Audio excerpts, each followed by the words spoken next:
There was no sea, no current, no sound, only the endless hum of the void, a silence so absolute it felt like pressure, like the deep crushing weight of the ocean turned inside out.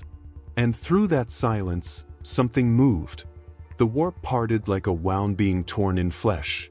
From its red-black light came a surge of water, impossible, infinite, a flood that should not exist in space.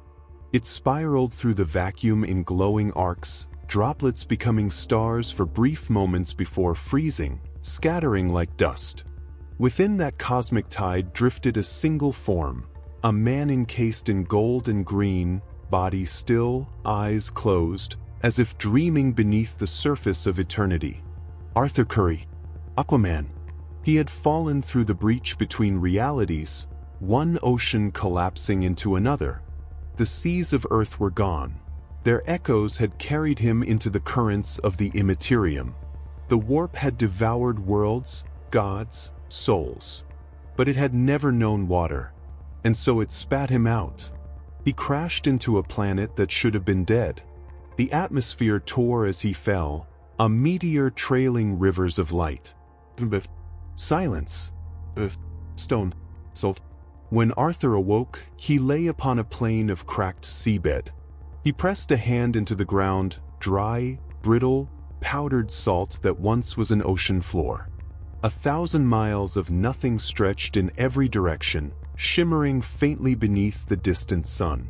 Above him, a sky the color of rust wept no clouds. The smell was faint but unmistakable, fossilized brine, a memory of the sea. Arthur rose slowly, every motion heavy with dissonance. He could feel the absence of water as one feels the absence of air, suffocating, unnatural. He looked to the horizon, searching for motion, for life. There was none. Where am I? His voice vanished into the silence. The world did not answer.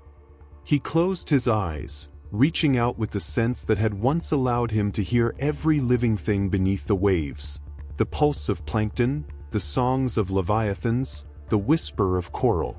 Nothing. It was like screaming into an empty ocean. He began to walk.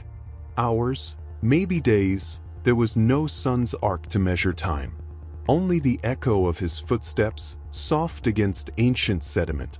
Now and then he passed skeletons of things that had never been fish, enormous frames of metal and bone, fossilized machines half buried in salt. Ships, but not of any sea he knew.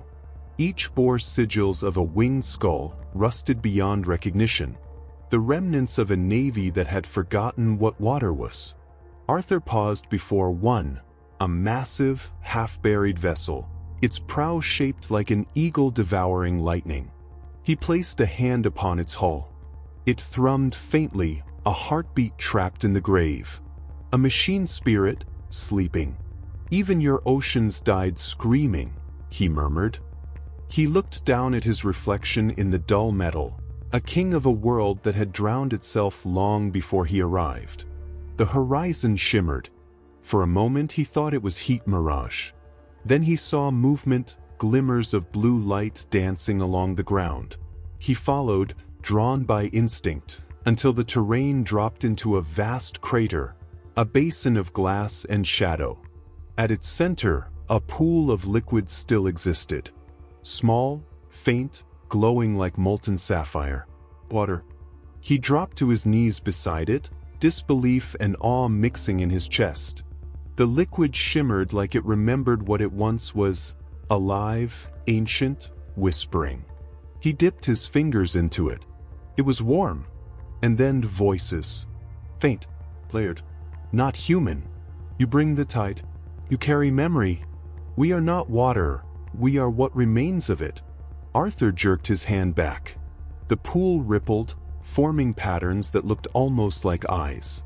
Warp light bled through the cracks beneath it, pulsing with chaotic rhythm. He realized, then, that this was not an ocean. It was a scar. A place where the warp had touched reality and left behind its echo of the sea. The warp remembered water, and had tried to rebuild it. Arthur stood slowly, his gaze fixed upon the glowing pool. "So even your chaos remembers creation," he said softly. "Then there's hope for you yet." Thunder rolled across the dead plain, not weather, but engines. Turned. On the horizon, streaks of light rose from the ground, skimmers, transports, machines shaped like predators. Figures clad in red robes and bronze armor moved among them. Their mechanical voices carried through amplifiers. Signal confirmed. Energy anomaly, unidentified bioform. Containment protocols initiated. Arthur's trident materialized in his hand, its golden prongs catching the dying light. The air around him began to move, stirring dust into spirals. He could feel it, the faint hum of moisture hidden deep in the air, in the stones, in the bones of this world. He called to it. The first drops of rain in 10,000 years fell from the crimson sky. The soldiers halted, staring upward. Steam rose from the dust. The ground trembled.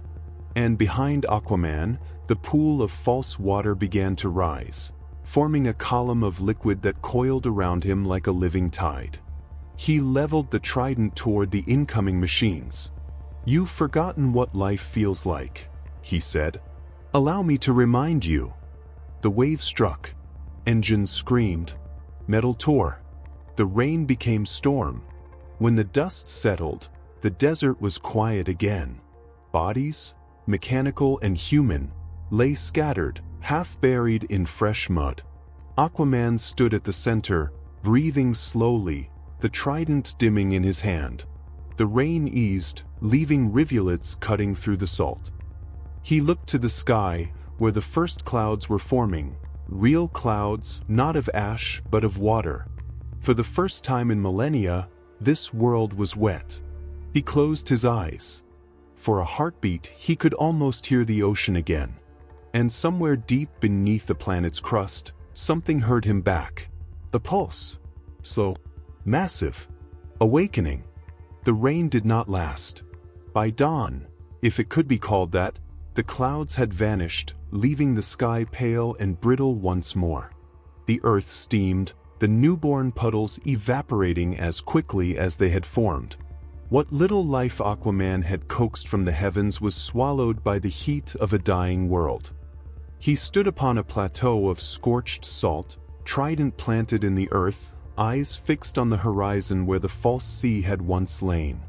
The surface shimmered not with water, but with light refracted through glass. It stretched endlessly, a continent of mirror, smooth and flawless, catching the sun and hurling it back into the void. The planet had forgotten water. Arthur walked the shore of that glass ocean. Every step echoed like thunder over ice.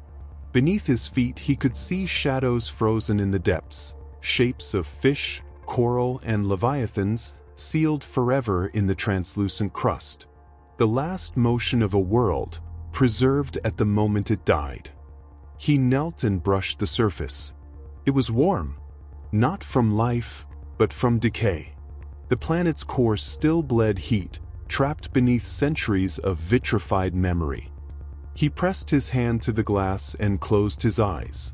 There was no pulse, no song, only the hollow echo of something that once sang too loudly.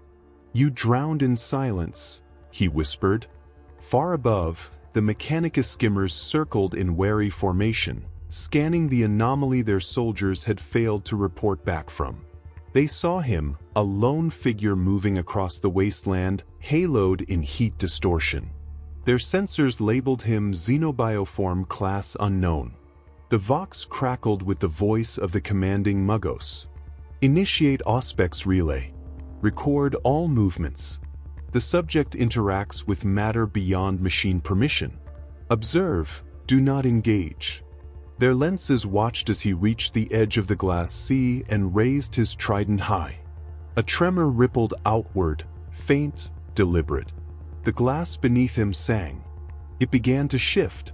The observers gasped as patterns formed beneath the surface. Swirls, spirals, the memory of waves. For a moment, the sea of glass moved, Not melting, not cracking, but flowing as though the planet itself tried to remember what water had felt like. Then the motion stopped. The light dimmed. Silence returned. Arthur sighed. He could feel it now, the truth buried beneath the beauty. This was not glass by nature. It was transformation.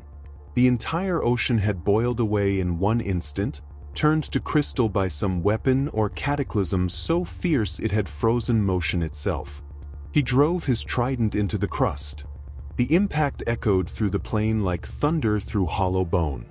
The vibration carried downward, deep into the planet's mantle, until it struck something that resonated back. A hum. Mechanical. Ancient. He frowned. "You're not dead, are you?" He followed the hum for miles, each footstep tracing a faint path of fog across the glass. The trident pulsed faintly in his hand, responding to some unseen rhythm. As he walked, he began to see more relics beneath the surface. Not bones, but machines. Vast turbines, conduits, metallic veins spreading beneath the ocean floor. He realized then what this world had been. A forge world once. Its oceans had been drained to feed industry, its atmosphere stripped, its biosphere sacrificed to the glory of production. When the seas were gone, the heat of its forges had turned the very crust into glass. The planet had not simply forgotten water. It had burned its memory out of existence. He reached the center of the basin, a vast crater ringed by spires of crystallized steel. There, embedded in the glass like a pearl in amber, lay a colossal structure, half temple, half reactor. The sigil upon its hull was still visible through the translucent surface. A skull bound in gears, crowned with flames. The mark of the Adeptus Mechanicus. Arthur placed his hand upon the barrier. Beneath it he saw faint motion, not water, but light moving in precise, mechanical waves. The building was alive. He concentrated, letting his mind drift beneath the surface. He had always heard life through rhythm, heartbeats, currents, the slow pulse of ecosystems. What he heard now was the hum of a machine trying to imitate that rhythm. And failing. "You built a god to replace the sea," he said quietly. "And now it prays for what it killed." A voice answered. Not through air, but through resonance, metal singing through his bones. "Ooh, this. For the water." Arthur stepped back, scanning the horizon. The words vibrated in the glass itself, not from a speaker, but from the planet. "Arthur Curry," he said, "once king of the sea. You remember the sea, don't you? The sea was fuel." The voice broke into static, reforming. The sea fed the forge fed the stars. Balance achieved. Arthur's eyes narrowed. Balance? You murdered your own life to keep your machines warm. That's not balance, that's starvation dressed as order. The hum deepened, trembling through the crust. Cracks formed in the glass around him, each one glowing from beneath with red light.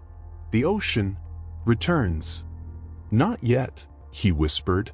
He drove his trident into the cracks, channeling energy outward. Steam erupted from the fractures, the glass hissing and splitting. Beneath it, molten light surged, geothermal heat, pure and clean. It rose in streams, breaking the surface, turning to vapor that shimmered in the thin air. Clouds began to form again, faint and gray. The Mechanicus orbiters watching from above recorded the event in shock. Surface temperature rising, atmospheric condensation detected. Impossible. No liquid water exists on surface registers. Then where is it coming from? The Muggos stared at the screen, voice trembling. From him. Arthur fell to one knee, exhaustion sweeping through him. Even his strength had limits. He could not bring back the oceans, not yet. But he had awoken something deeper than water, memory. He looked across the crystalline plain, now veined with steam and mist. The glass reflected the gray of the clouds gathering overhead. For the first time in millennia, the planet cast its own shadow. "You remember now," he murmured. "That's enough." He turned to leave. The hum beneath the glass had softened, no longer mechanical but almost rhythmic, like a heart relearning how to beat. As he disappeared into the fog, the Mechanicus machines descended to the site, their augurs trembling in awe. They knelt before the steaming cracks in the glass, uncertain whether they were witnessing resurrection or blasphemy. In their records, the event was given a name that would spread across the sector within weeks: the baptism of the forgotten world. But to the ocean that remembered itself, it was simpler. It was a breath, the first in a very long time. And high above, in the blind currents of the warp, something vast stirred at the sound of that breath, the echo of a tide returning. The fog of the forgotten world followed him into sleep. For the first time since falling through the warp, Aquaman dreamed. But it was not a dream of Earth, not of home, not of Atlantis as it was. It was a memory reshaped, an ocean made from the wrong kind of water. He stood on the steps of his throne beneath a ceiling of gold and coral. Atlantis shimmered around him, beautiful and infinite, but wrong. The towers pulsed like living coral, whispering in voices that were not Atlantean. The water was thick, darker than the seas he knew, moving with intention, alive with minds. He took a step forward and the water looked back. Every current carried eyes. Every wave whispered in languages he didn't know yet somehow understood. They spoke of hunger, change, and laughter in the dark. They spoke like the warp. And from the black horizon of that ocean rose four shadows. Vast, indistinct, each a shape of temptation and fear. One was blood, a tide that screamed for war. One was rot, warm, gentle, and foul. One was pleasure, water reflecting light that didn't exist. One was knowledge, a current that looped upon itself until it formed a vortex. The seas of the warp. Arthur reached out with his mind. He could feel them the way he once felt whales in the deep, massive, aware, cruel in their beauty. The chaos gods were oceans given thought, and every tide of madness across the galaxy was a ripple of their movement. But beneath the noise, beneath the endless roar, he heard something else. Something older. A rhythm like a heartbeat. The true ocean. The sea that had existed before the gods learned to speak. It hid beneath the layers of chaos, forgotten, waiting. The vision shifted, Atlantis shattered, towers collapsing into the depths. The waters turned red with fire, and through the burning horizon came a voice, faint but familiar. The tide remembers. He spun, searching for the source. The voice echoed again, rippling through every current of the dream. The sea is not gone. It is trapped. Find its mirror. Who are you? He demanded. The first current, the voice whispered. The one before gods. The one before names. The one they fear. The vision exploded into light. He awoke gasping, lungs burning with salt. Except there was no water. Only the taste of iron in the air, and a faint shimmer of azure light on the horizon. The world he'd walked yesterday was changing again, the glass plains sweating mist, the air trembling as if under pressure. The baptism had awakened more than geology. He rose and walked toward the glow. Each step crunched through cooling steam. The light grew brighter until it became a pool, not like the last one, but vast, circular, reflecting no sky. It was perfectly still. He looked down into it. The reflection staring back was not his own. It was Atlantis. Perfect. Alive. This isn't real, he said aloud. No, a voice replied. But neither are you anymore. The water rippled, and from it rose a shape, a woman made of flowing light, her eyes the color of the deep sea. Arthur's chest tightened. "You can't be." "I'm not," she said softly. "I am what remains of your memory. And your memory is being rewritten." "By what?" "By them." The horizon split open. For an instant, he saw beyond the sky, saw the warp pressing against reality like a vast sea behind thin glass. Tides of madness surged against the barrier, reshaping everything they touched. And within those tides, he saw Atlantis reflected in chaos.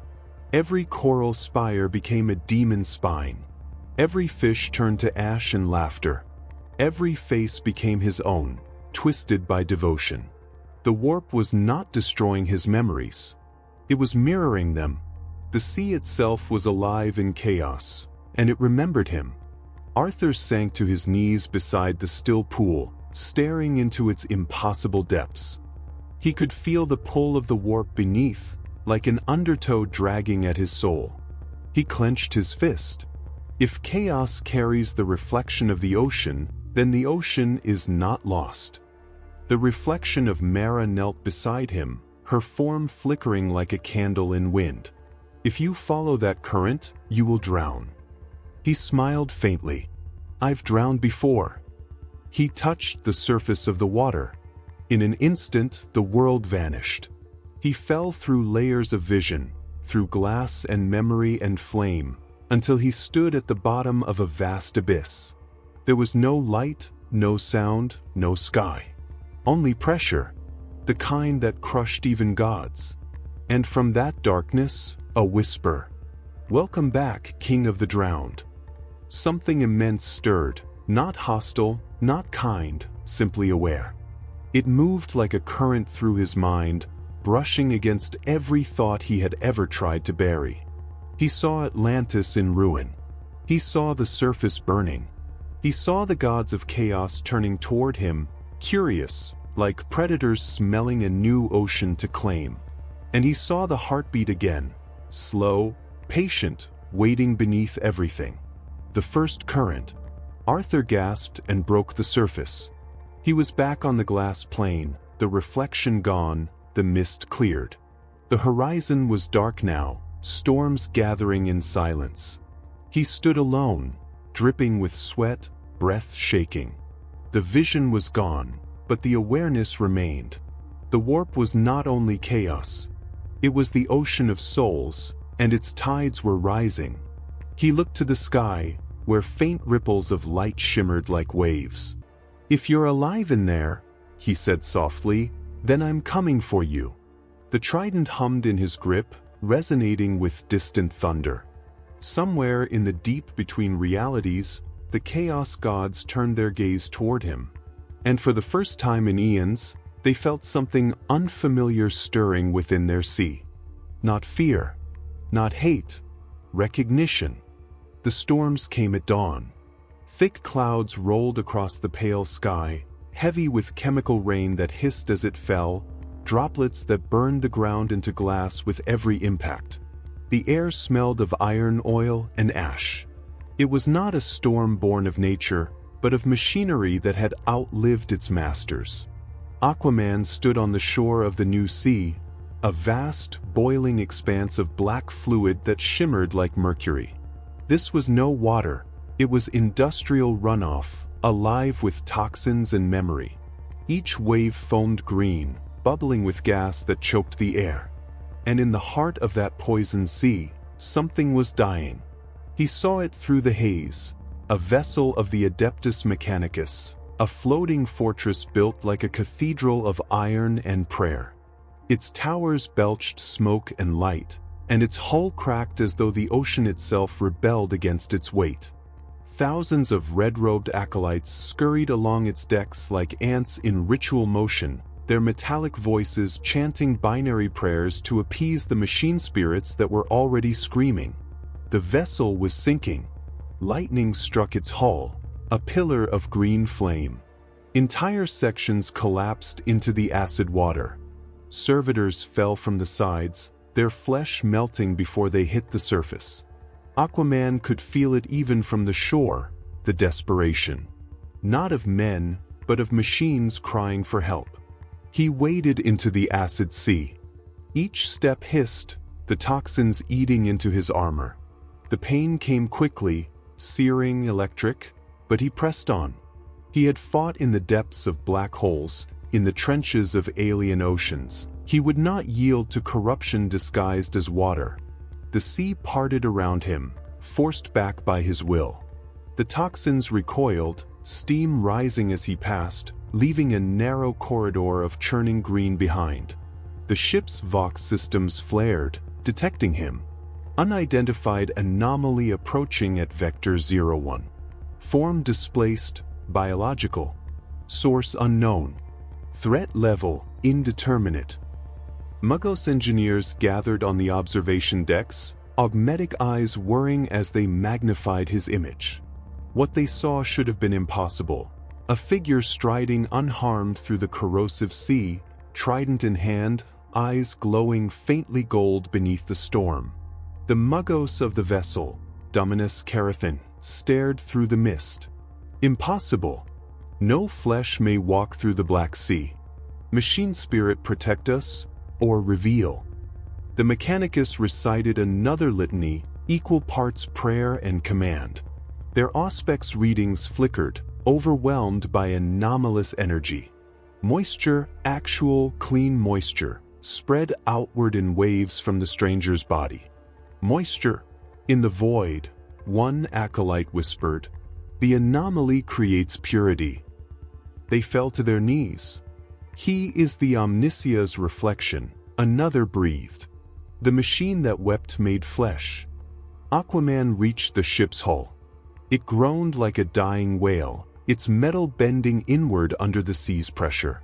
He pressed his palm to the steel, and in that instant, felt its pain. The machine spirits were screaming, not as code, but as life. Each gear, each piston, each circuit begged for release. He closed his eyes and listened. The rhythm was familiar, like a heart struggling to remember how to beat. "You've forgotten what you are," he said softly.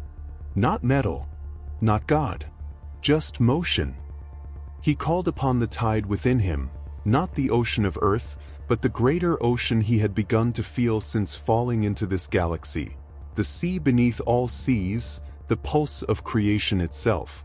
The black waters around the vessel began to boil differently, not with heat, but with correction. The poison receded, displaced by an unseen force. The ship lifted slightly, its metal shedding rust as if exhaling. Steam rose in pillars of light. On the bridge, the Muggos and his followers watched their readouts surge into paradox. Power levels stabilized. Reactor cores cooled. Systems realigned as if rewound by divine intent. Careth 9 trembled, his mechanical voice breaking through static. Machine spirits, respond to him. His presence rewrites decay. Such power is heresy. A voice crackled through the voxnet from one of the lower decks, a female tech adept, her tone half sobbing, half singing. The sea is breathing again. The Omnisia weeps with joy. The bridge erupted in prayer. Binary hymns echoed through the corridors, louder than thunder. The Mechanicus did not understand what they witnessed, only that salvation had walked from the acid waves wearing mortal form. Aquaman climbed the outer hull, his armor steaming. When he reached the upper deck, the red-robed priests fell prostrate before him, chanting in machine tongue. Servitors crawled behind them, their broken limbs folding in worship. Arthur looked down at them, frowning. "Get up." They only bowed lower. "We are unworthy," Careth 9 intoned, lowering his head. "The machine that wept returns to purify his children." "I'm no god," Arthur said. "Just someone who remembers what water feels like." The Muggos tilted his head, his voice modulated through a dozen vox filters. "Then you are the ghost of the sea." The data prophecies spoke of one who would make the black waters pure again. "Your prophecies are broken machines," Arthur said. "You replaced faith with function and called it holiness." He turned toward the storm. The oceans you built are dying. This one, and everyone like it. Dying? The Muggos asked. Yes, Arthur replied. And I won't let them. A tremor shook the vessel, not from within, but below. Sensors flared red. Something massive was rising from the depths. The Mechanicus scrambled, shouting litanies of defense. Arthur peered over the rail and saw the surface splitting open, waves of poison cascading outward as something enormous breached. A machine? No, a creature, forged of coralized metal and bone. Its shape was serpentine, its eyes glowing faintly blue.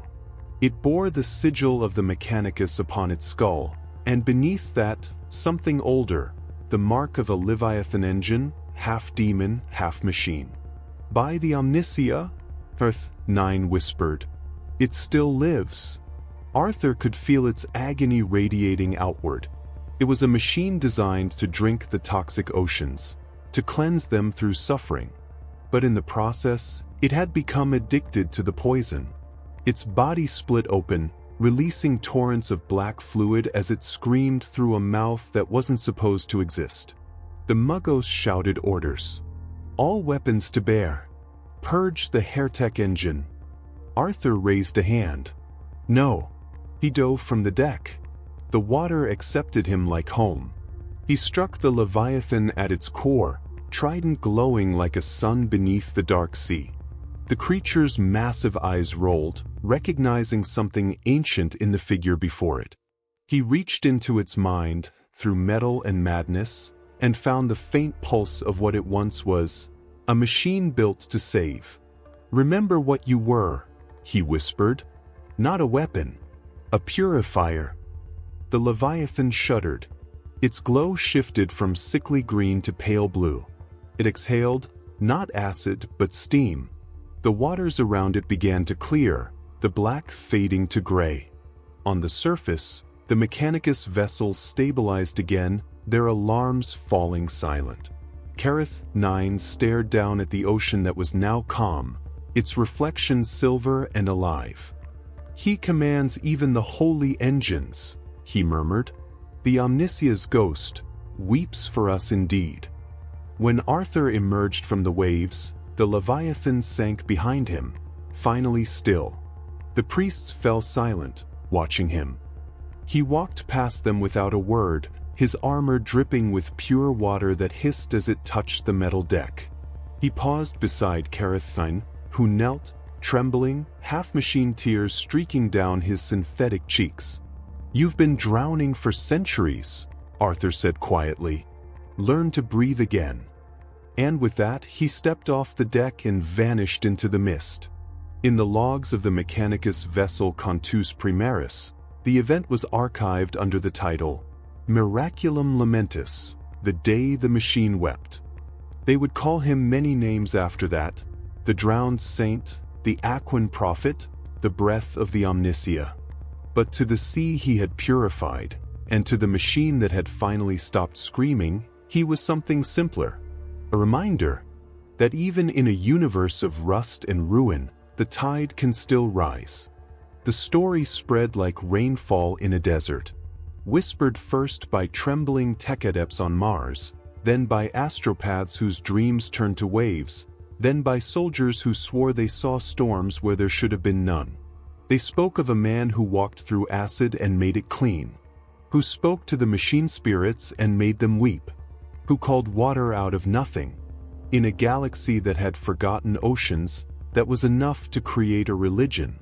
On the forge moon of Contus 9, pilgrims gathered around vats of coolant and whispered prayers into the steam. They called him the drowned king, savior of metal, maker of rain. They carved crude tridents into the walls and baptized each other in recycled machine oil, calling it holy condensation. An adept recited what would become the first verse of their creed. He rose from the sea that was not a sea, and the machines remembered mercy. In his shadow water lives. The Mechanicus hierarchy tried to suppress it. They burned the texts, executed the preachers, sealed the records. But like water, faith found its way through the cracks. Rumors became reports. Reports became data. Data became belief. And even the cold vaults of Mars began to echo with the heresy of the tide. Arthur knew none of it. He drifted between stars aboard a derelict Mechanicus shuttle, the same ship whose crew had once worshipped him. Its engines coughed storms into the void, limping through endless dark. He sat in silence, watching the constellations shimmer across the canopy, not as light, but as depth. He could feel the warp's rhythm now. Its pulse moved like a current through everything. The galaxy itself felt like an ocean, its worlds the reefs, its void the water. And something vast was stirring beneath it. Every time he slept, he heard the same whisper. The tide is rising. He reached the next world by accident. A trade moon called Calix Theta, built on salt and prayer. Its cities were towers of rust, rising from flats of white dust that once had been sea. No rivers, no clouds, not even humidity. The people lived on recycled moisture, their breath traded for another's. When Arthur stepped from his shuttle, the heat struck him like a hammer. His armor cracked, the trident's gold dulled under the sun. He walked among the people, a stranger in gold and green. They were hollow-eyed, skin like parchment, their voices dry as wind. A child watched from an alley, holding a tin cup of gray dust. Arthur knelt beside her. "Where's your water?"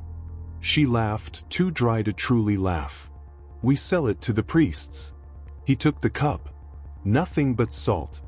He looked up at the sky, a pale blue glare that hid the memory of clouds. He could almost feel the water that should have been there. He closed his eyes and reached.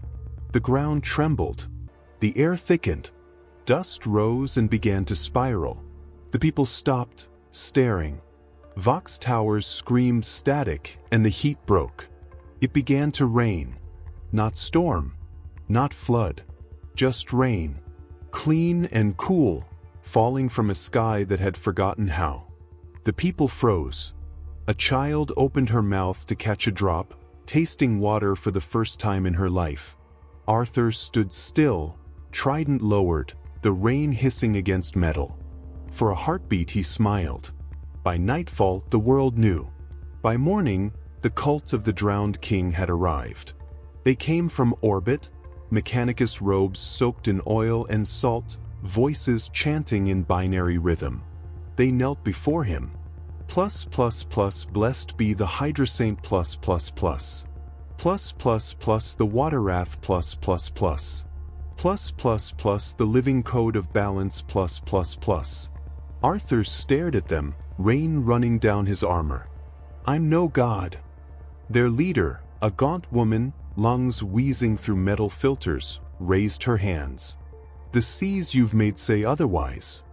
"I only reminded the world what it already knew." "Then you are the memory of the Omniscia himself." He shook his head. "No, I'm just the consequence." Word of his presence reached the Inquisition before the rain stopped. Across the void, encrypted transmissions carried a single name. Drowned King. Xenomiracle. Threat level, divine. Inquisitor Lyra Voss read the reports in silence aboard her frigate Judgment's Dawn. Images showed a man in Atlantean armor standing beneath clouds, surrounded by kneeling priests. Her jaw tightened. "A god who commands water in a universe that has none," she said quietly. "Or a weapon pretending to be one." She turned to her officers. "Prepare the fleet. We're going fishing." On Calix Theta, the rain fell for 3 days. The salt flats became shallow lakes, the dead city shimmered with reflections. The people called it salvation. Arthur called it a mistake. He stood at the water's edge, watching his reflection ripple. It looked back with gold eyes, bright as the warp. The ocean was listening. And somewhere deep between worlds, chaos smiled. For every soul that knelt in worship, the sea inside the warp grew stronger. The rain stopped on the 4th day. The lakes of Calix Theta shimmered under pale light, still as glass. The people slept beside the water they no longer believed could vanish. And beneath those newborn seas, something waited. Arthur stood alone on the shore, trident resting against his shoulder. The silence felt wrong, heavy, watchful. Even the wind had stopped breathing. He knelt and touched the water. It was cool at first. Then it pulsed. A sound rolled through the stillness, low and layered, like 1,000 voices whispering beneath the surface at once. He pulled his hand back. "You've come," the water said. The voice wasn't one sound but a chorus, a ripple that spoke through reflection, each word refracting into a dozen meanings. Arthur frowned. "Who are you?" "A tide that remembers," it replied. "A current that never ends. You have touched my domain and made it dream again." The reflection trembled, showing not his face but an ocean of blue fire twisting in the dark. Through it moved shapes like continents, colossal, alive, and endless. The warp. He felt it pull at his mind, not like drowning, but like recognition. This was what he had sensed since his arrival, the living sea of the Imperium, vast and infinite, the source of every emotion ever felt. Every drop of it was consciousness, every current a thought. It was chaos and creation blended into one. And now it was looking at him. The reflection deepened, turning from blue to violet, from calm to motion. Words became laughter, smooth, deliberate, playful. "You remind me of something I once imagined," the voice said. "A god who believed balance could exist. But you, little king, are different. You create balance. You make order sing." Arthur's grip on the trident tightened. "You're not the sea. You're its infection." "No. I am the dream that water had when it learned to think." The voice changed again, now a whisper that coiled around his mind like smoke. "You turned death into birth. You make the machine sing of life. You are mine in spirit, if not yet in will." Arthur shook his head. "I serve no will." "Oh, but you will. You already hear the music. You walk in the pattern. You build what I wish to see built." The sky cracked. A thunderclap rolled through the valley. Lightning struck the center of the lake, except it wasn't lightning. It was thought made visible.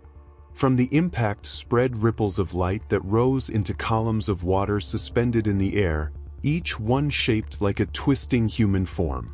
They spoke together, their words echoing in rhythm. "You stand between sea and storm, God and man. You are a doorway. Through you, the tides of the warp will remember what they were before hunger." Arthur pointed the trident toward the water. "You think I'll let you use me?"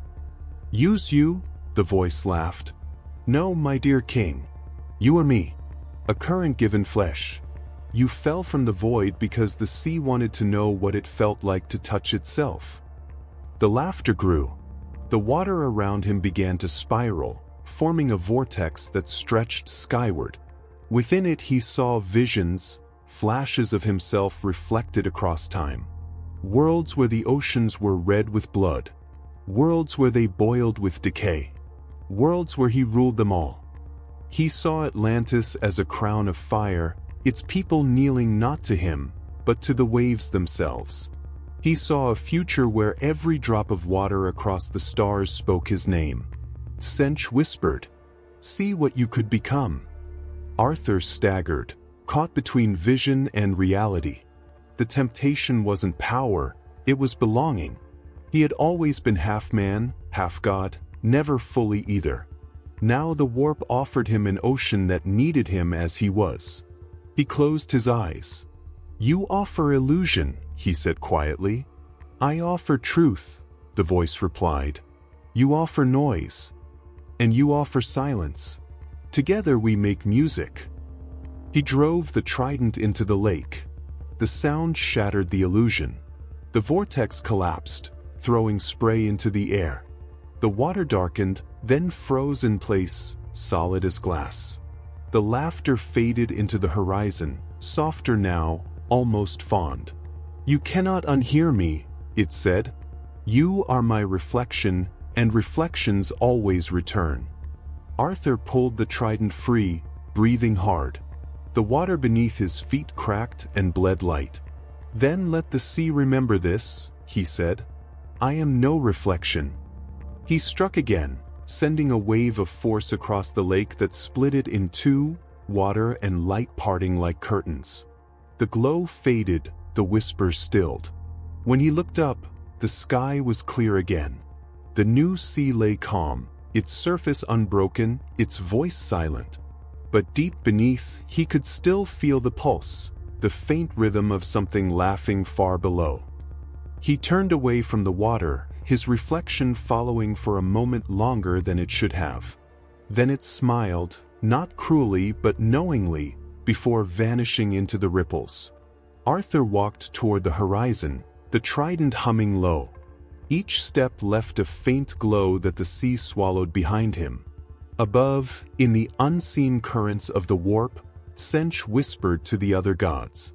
"The king of the drowned has heard me. Let us see what he builds." The rain had gone, but its memory remained.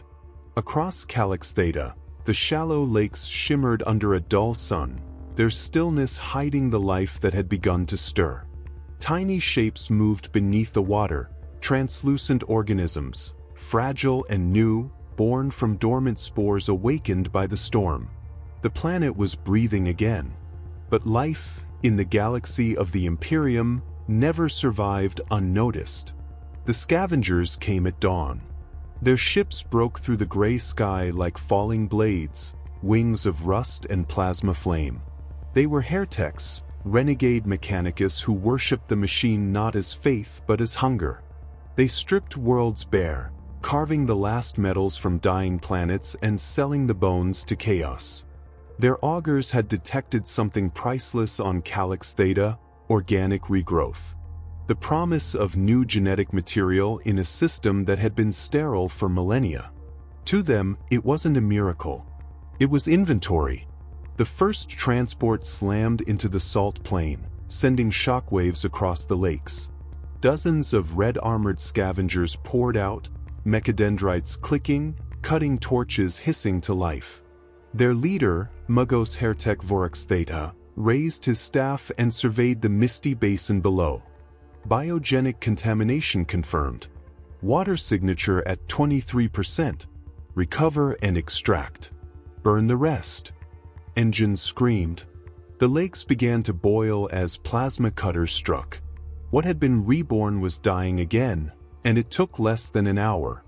Arthur watched from the ridge above. He'd felt them coming, the hum of machinery, the tremor of approaching gravity wells. He had hoped they were imperial, maybe inquisitorial, maybe something that could listen. But when he saw the harvesters tearing through the shallows, he knew better. He descended the ridge in silence, eyes cold, trident trailing behind him. Every step left a faint pulse through the sand, like a heartbeat spreading through the planet's crust. The scavengers didn't notice him at first. Not until the waves started to move. The lakes began to stir, ripples turning to circles, circles to spirals. The Hertech sensors shrieked as pressure readings spiked beyond measure. "Atmospheric anomaly detected," one shouted. "Impossible," Vorax replied. "There's no storm pattern in this hemisphere." Then the water rose. Not wind, not weather, something deeper. A column of liquid rose into the sky like a living creature, its surface shimmering with light. Lightning flickered inside it, blue and gold, the colors of Atlantis. The storm had form. The storm had intent. And at its center, Aquaman walked through the rising tide. Vorax froze.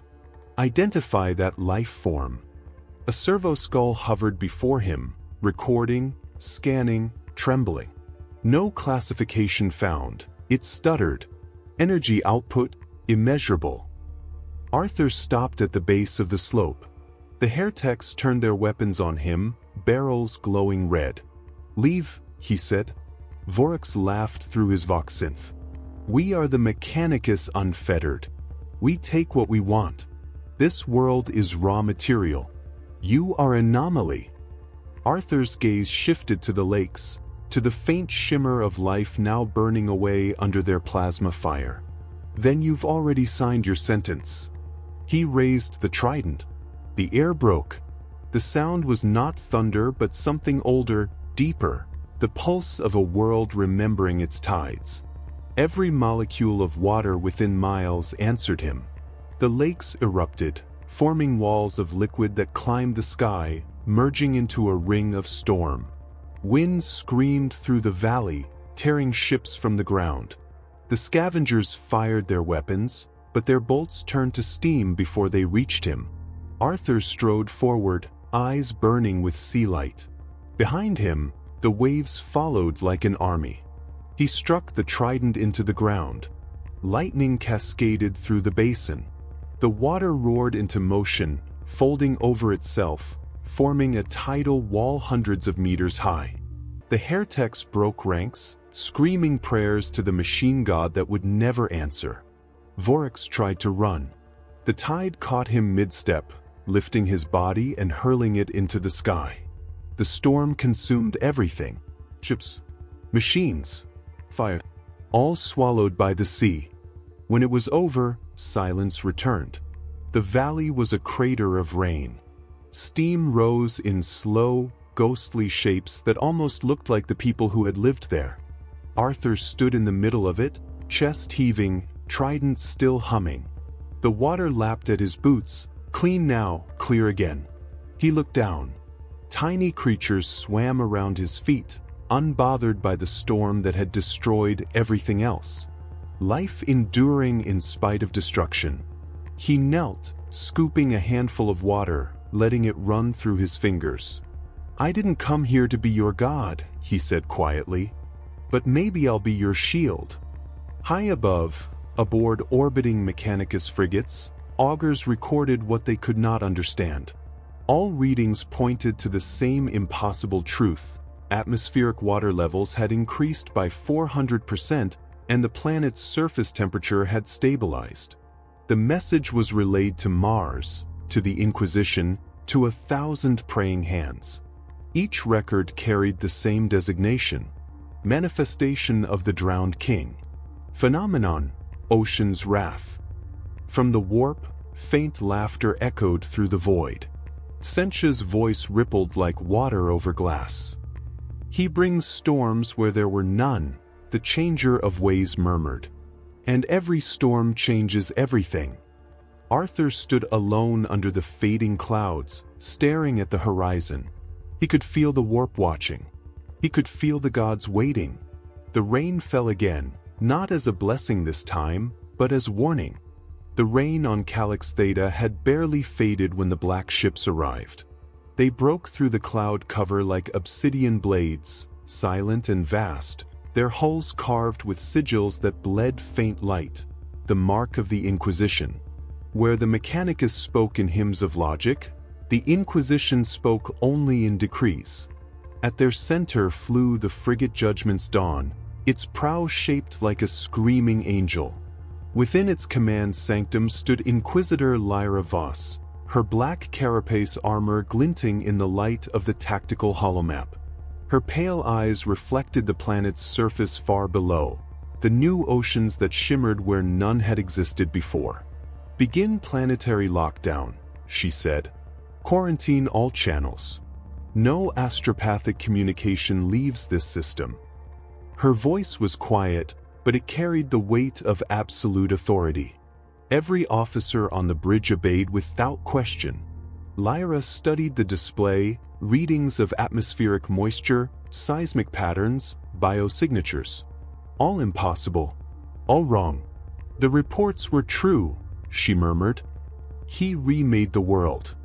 She turned to her acolyte, a young psyker with a half-implanted mind link. "Designation? The Mechanicus files name him the Drowned King, my lady. A xeno-deity, capable of commanding matter and subverting machine spirits." Lyra's expression hardened. "There are no gods but the Emperor."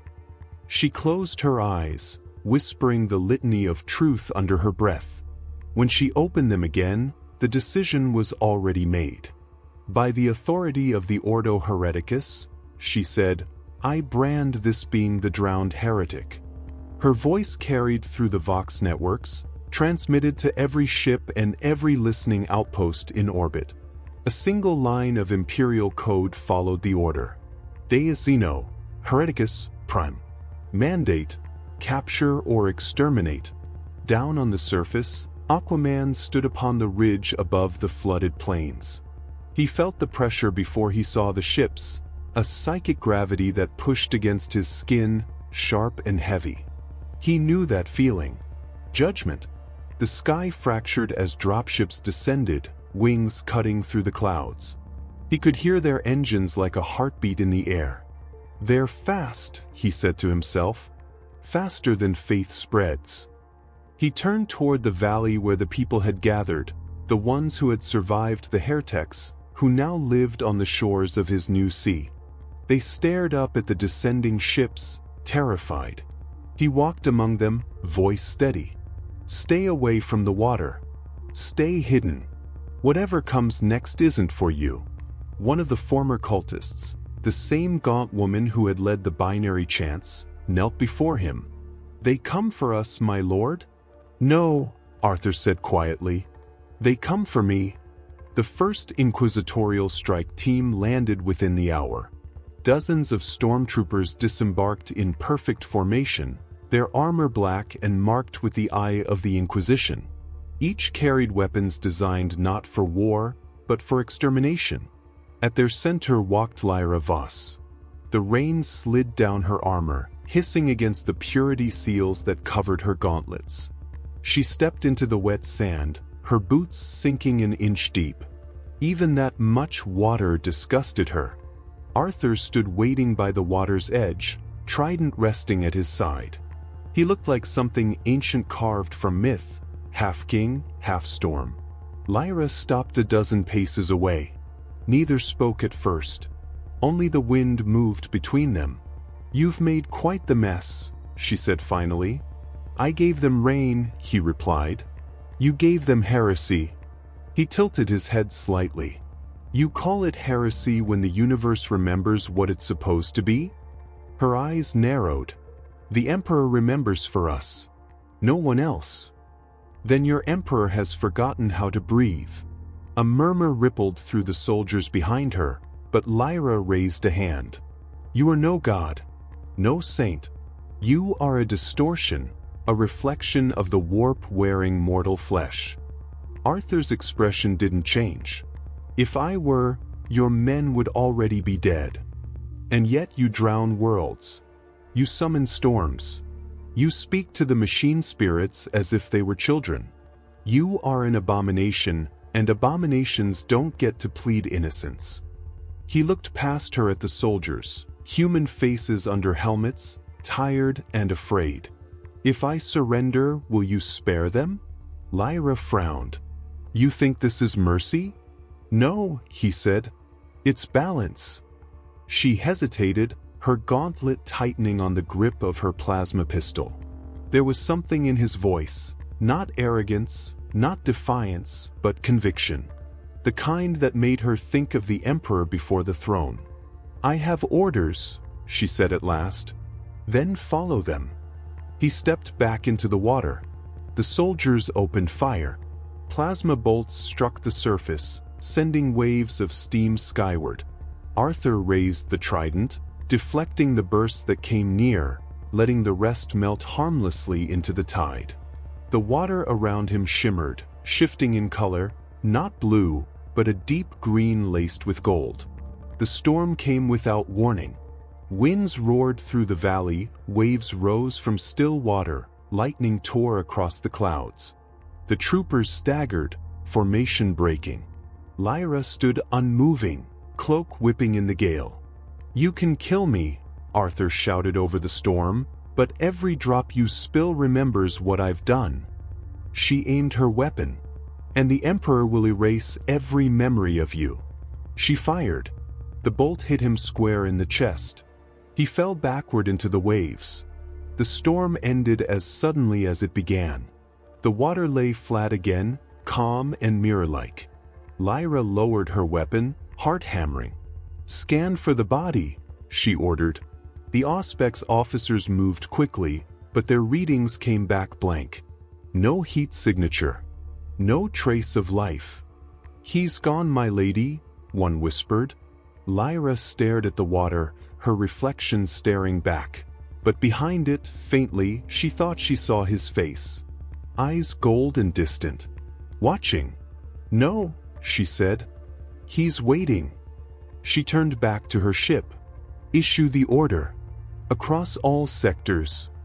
Her voice was steady, but there was something beneath it. Not hatred, not fear, but respect she couldn't admit. "By decree of the Inquisition," she said, "let every fleet and fortress know the drowned heretic lives."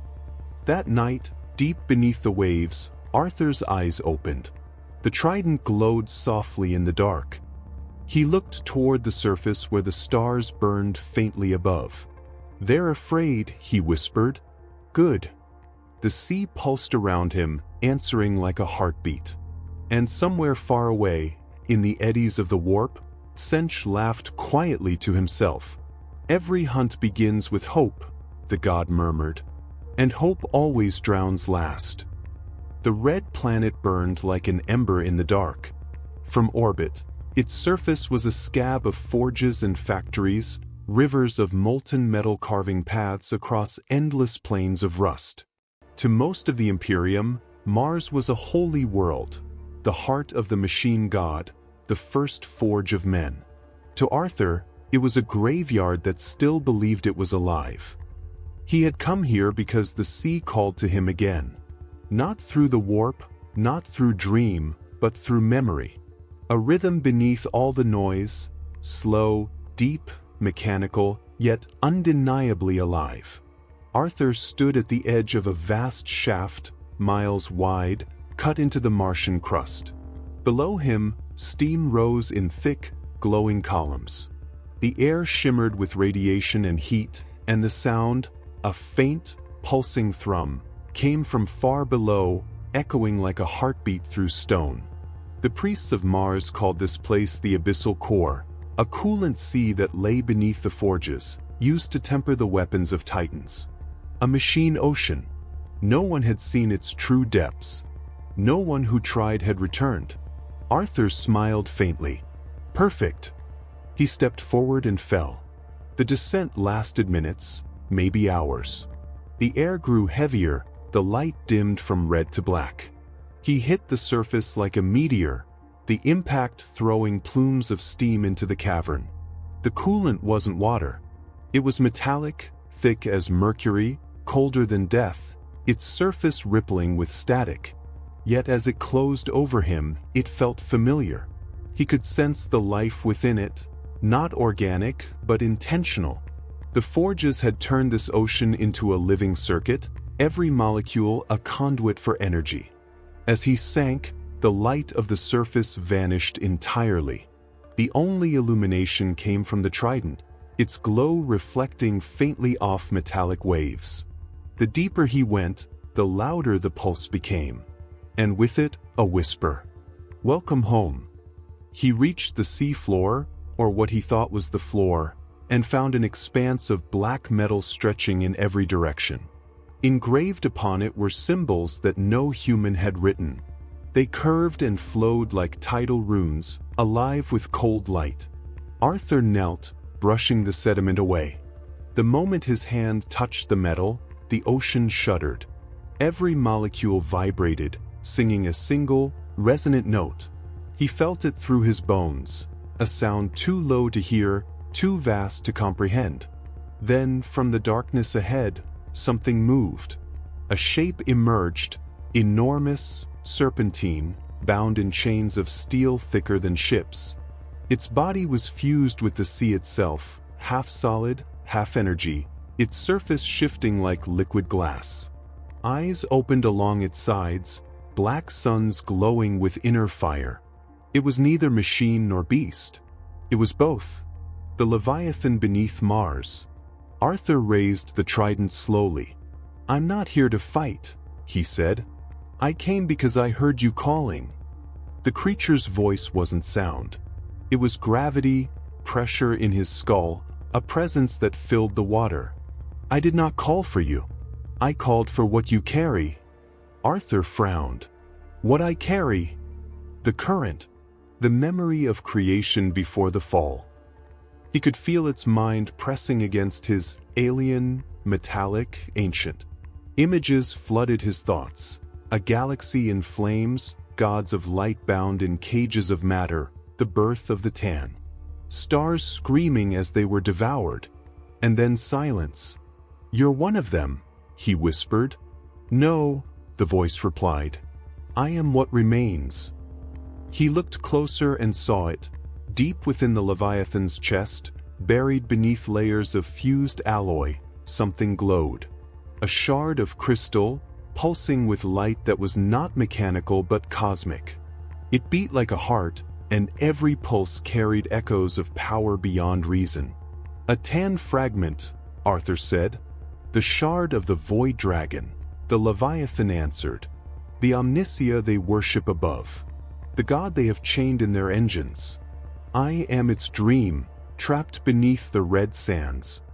The coolant sea trembled. Massive chains creaked as the creature shifted. Arthur could feel the power bleeding from it, raw, divine, unfiltered. Enough to melt a planet. "You want me to free you." "Freedom is not what I seek." "Balances. The sea of machines has drowned the sea of life. The tide must rise again." Arthur hesitated. He could feel the truth in its voice. This thing wasn't chaos. It was order given shape, logic made flesh, trapped and rotting in its own perfection. And the fragment inside it, it was alive. "If I break your chains, you'll flood this world with power. The Mechanicus will burn." "They already burn," the Leviathan said. "They worship my corpse. Let them learn what their god truly is." Arthur looked at the trident, its golden edge reflecting the faint green light of the Tan shard. For a moment, he saw both futures. One where he struck and freed the beast, one where he turned away. In both, fire. In both, rebirth. He sighed. Every ocean has its storm. He drove the trident into the chains. The impact echoed through the abyss like thunder underwater. The chains shattered, each break releasing shockwaves that sent tsunamis of molten coolant racing outward. The Leviathan roared, not in fury but release. The entire sea lit up, every molecule charged with golden light. On the surface of Mars, forge spires trembled. Engines died. Priests screamed as machine spirits flickered out one by one.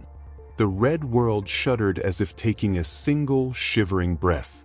In the depths, Arthur was surrounded by light.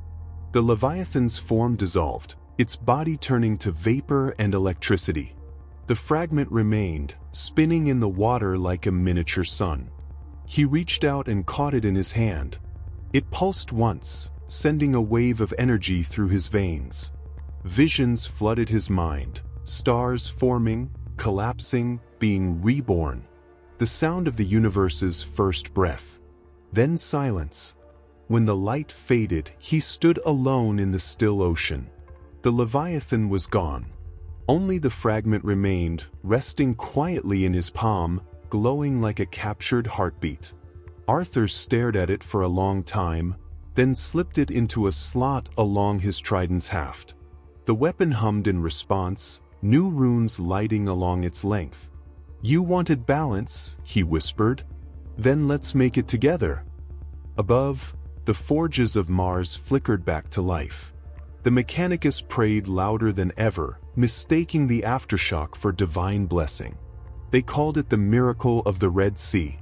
But deep below, where the Real Ocean waited, the truth slept again. A fragment of a star god in the hands of a king who had begun to sound a little too much like one himself. The shockwave from Mars spread faster than light. It wasn't explosion or energy.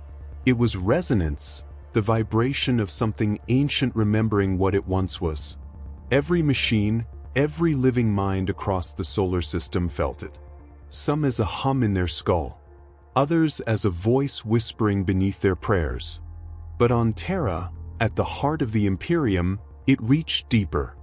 Through stone and steel, through the labyrinth of the Golden Palace, through the mountain of ash and bone, it touched the Golden Throne itself. And something inside it stirred. The Astronomicon flared. Its blinding psychic beam wavered, then pulsed, like a heartbeat skipping a rhythm. Psychers across Terra screamed and fell to their knees, blood pouring from their eyes. Choirs of sanctioned souls, those who sang the Emperor's light across the void, fell silent mid-chant. For a single impossible instant, the light of the Imperium's soul flickered, then burned brighter than ever. Deep within the throne room, amidst golden decay and the constant drone of machinery, the Emperor opened his eyes. Not fully, not as he had 10,000 years ago, but enough. Enough to see the wave that had reached him. Enough to feel the hand that had caused it. A custodian on watch duty saw it first, the faint glow that spread through the web of golden cables feeding the throne. He froze, every instinct screaming that something was happening that should not happen. The High Lords were summoned within moments. Mechanicus priests rushed to the sanctum, chanting in binary panic as they recorded power readings beyond their sacred understanding. They thought the throne was breaking. They were wrong. It was waking. From his seat, the Emperor's voice rumbled through the chamber, not sound, but thought, vast and distant. It swept through the air like a rising tide, pressing against every mind within miles. Who disturbs the current? The Mechanicus priests screamed, some collapsing under the psychic weight. The custodians fell to one knee, heads bowed. None dared answer. Above them, the Astronomicon pulsed again, slower now, as if breathing. A ripple through my sea. The Emperor's consciousness drifted outward, beyond the palace, beyond Terra, through the warp itself. And there, far across the solar tides, he felt it, the echo of a soul that did not belong. A presence strong, bright, untainted by chaos, yet undeniably other. He saw a man standing in an ocean of light, a trident glowing with power that did not come from the warp. He saw a god not born of humanity, but carrying humanity's memory of the sea. Who are you? He whispered across the void. On Mars, in the depths of the dying forge, Arthur felt it too. The trident in his hand vibrated with resonance that wasn't his own. The sea around him shivered, the surface rippling under a force that came from nowhere and everywhere at once. A voice reached him, quiet, ancient, tired beyond words. Child of the water, what have you done? Arthur turned toward the direction of the sound, though there was no direction in the void. You feel it, don't you? He said. The ocean you forgot. I never forgot, the voice said. I sealed it away so man would not drown in it again. Then you sealed away life itself. The silence that followed felt like centuries compressed into seconds. Arthur could feel the mind behind the voice, colossal, burning, infinitely human and inhuman at once. It weighed him, not as a man, but as concept. You are not of my design, the voice said. Yet you move within my current as though you were born of it. Because balance doesn't belong to one world, Arthur answered. It belongs to everything. The connection wavered. Reality buckled between them, Mars and Terra trembling across the warp as two living gods brushed minds. Every psychic between the two worlds screamed. Astropaths bled out. Ships lost navigation. The Astronomicon flickered like a dying sun. And still the voices spoke.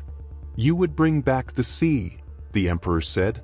You would undo the silence I built from sacrifice. Arthur's eyes glowed faintly. I would make it breathe again. You turned the tide into a tomb. The tomb is all that keeps mankind afloat. Then maybe it's time they learn to swim. The psychic wave crashed. Both minds recoiled, Arthur gasping, the Emperor's glow dimming. For a heartbeat, all of Mars and Terra pulsed in unison, red and gold, two halves of a single breath. Then the link broke. The silence afterward was deafening. The Emperor's head bowed again upon the throne, eyes dimming to shadow. But something within him had changed. Where decay had ruled for 10,000 years, a flicker of warmth remained, faint, impossible, but there. He saw it now, the image of the man in gold and green, the ocean reborn through will alone. He understood what it meant.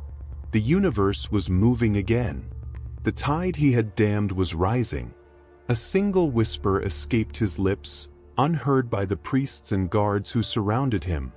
The sea returns. On Mars, Arthur surfaced from the coolant ocean, the trident still humming. The stars above looked sharper, closer. He could feel the resonance in his blood, the echo of the mind he had just touched. "He knows me now," Arthur murmured. "Good." He looked up at the night sky, where Terra's glow burned faintly against the void. "Then the tide is coming for your throne, old man." The waves behind him shimmered with light, reflecting not stars, but the shapes of souls. The sea itself was awakening, and somewhere deep within the golden throne, the Emperor dreamed of water. The red world had not slept since the storm. Its forges still trembled from the awakening of the coolant seas, and the machine spirits whispered in static hymns. The priests of Mars called it a miracle, a divine spark reigniting the Omnissia's veins. But some knew better. They called it an opportunity. Among them was Muggos Dominus Kestrel 91, arch-engineer of the Lacrim Mechanum. He had witnessed the readings from the abyssal core. Impossible spikes of molecular reconstruction, water forming from pure data. Something had rewritten the laws of matter, and Kestrel intended to capture it. He watched from the observation deck of his vessel, orbiting the scarred Martian surface. Below, rivers of silver coolant glowed faintly under the forge lights, flowing like veins of living metal. Each carried traces of something the Mechanicus could not define, a quantum rhythm that defied replication. "Not energy, not radiation," Kestrel murmured, his voice layered through a dozen vox implants. "It's a pattern, a code written into the water itself." The tech acolytes around him shifted uneasily. "Permission to speak, Muggos," one whispered. "Granted. If this code is divine, we risk blasphemy by reverse engineering it." Kestrel turned, the red glow of his optics dim and sharp. Blasphemy built Mars. The Omnissia himself was a trespasser in the machine god's domain. We are simply continuing his heresy. He turned back to the viewport, mechanical fingers tapping against the glass. He made it rain on a world that forgot how. We will make it rain everywhere, through computation. Across the solar relay, word spread quickly. The Muggos sought the drowned heretic. Not to destroy him, but to study him. To turn his power into a machine. The Inquisition had branded Arthur a threat. The Mechanicus, at least Kestrel's faction, saw something else. A prototype. A new kind of divinity, measurable and reproducible. Within weeks, Kestrel assembled his council, a conclave of Mechanicus minds known as the Covenant of Reclamation. Their purpose, to convert faith into formula. To rebuild creation not through prayer, but through code. They called their project Hydrocode. Their goal was simple. If Aquaman could summon water through will, they would teach the machine to do the same. The chamber where they met was deep beneath Mars, carved into the bedrock under Forge Series Delta. Pillars of copper and glass stretched upward like a cathedral of circuitry. Streams of liquid coolant pulsed through transparent pipes, glowing faintly blue, artificial veins carrying the planet's lifeblood. At the center stood the Muggos, his body half machine, half living metal. A halo of data streams revolved around his head, filled with equations too complex for human language. "Water is the oldest code," he said to his disciples.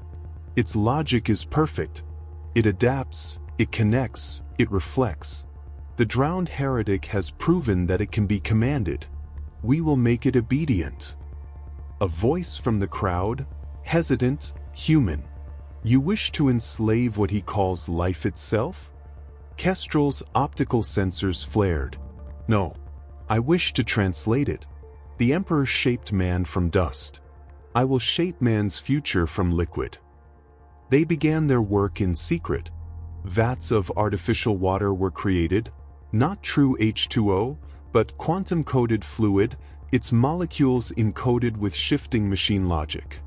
Each droplet contained data that could replicate itself infinitely. Each wave, a command. But there was one flaw: it was dead. No movement, no will, no tide. They needed a living sample. And only one being carried it. Arthur had left Mars days ago, traveling through the void toward the asteroid belts, drawn by another call, a rhythm beneath the stars. But the Covenant found him before he found its source. A Mechanicus frigate intercepted his vessel, its hull adorned with tridents of silver and red, Kestrel's mark. Arthur sensed it before they arrived. The hum of their engines was wrong, hungry, expectant. The ship's vox crackled to life. "Unknown entity," came a metallic voice. "By decree of the Mechanicus Covenant, you are summoned for reclamation." Arthur raised an eyebrow. "You think I'm a relic? We think you are a resource." He sighed. "At least the Inquisition calls me heretic. You call me useful." "Faith is waste. Data endures." Arthur looked toward the stars and gripped the trident tighter. "Then let's see which survives the storm." The Covenant's vessel extended a net of blue light, a containment field woven from machine psalms. It wrapped around Arthur's shuttle, compressing it, forcing it toward the Forge frigate. The trident vibrated violently, responding to the pressure. Arthur closed his eyes and reached out. He could feel the code in the field, every equation, every false rhythm meant to mimic his own. They were trying to speak the language of water. He answered. The field turned white. Streams of energy twisted, reversed, became fluid. The code melted. The machine sang, not in binary, but in sound. The entire vessel shuddered as its artificial water turned to real water. Within seconds, the ship was flooded. Servitors drowned in their own coolant.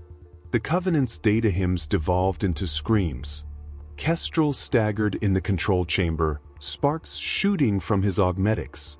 He's rewriting the system. Containment collapse. Muggos, the core. No. Record everything. He watched, transfixed, as the readout stabilized again. The ship floated dead, but inside its data cores, something remained, the trace of the signal Arthur had sent back. The code. Alive. Arthur drifted in silence, his ship damaged but intact. He looked out at the stars, their light bending faintly in the water that still clung to the hull. "You can't cage the tide," he said.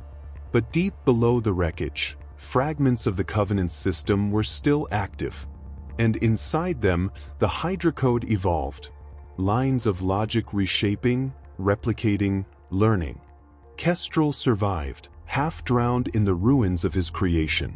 He stared at the glowing data stream dripping from his damaged chest and whispered a prayer. He made the code bleed. He reached into the liquid and smiled. Then it lives. The storm began without thunder. No wind. No sound. Just movement. The slow, unstoppable pull of two tides colliding. Across the void between Mars and Terra, fleets gathered like storm clouds. The Imperium on one side, its banners of gold and black burning against the darkness. The Chaos warbands on the other, their ships trailing warp fire and madness, drawn by the same promise, the power to make worlds breathe again. Aquaman's miracle had spread too far. They called it the Hydra Front, the corridor of space now soaked in the energy left behind by his awakening of Mars's seas. Every planet, every moon within that belt hummed with water-rich resonance. A current of rebirth, invisible, precious, and feared. For the Imperium, it was salvation. For chaos, it was temptation.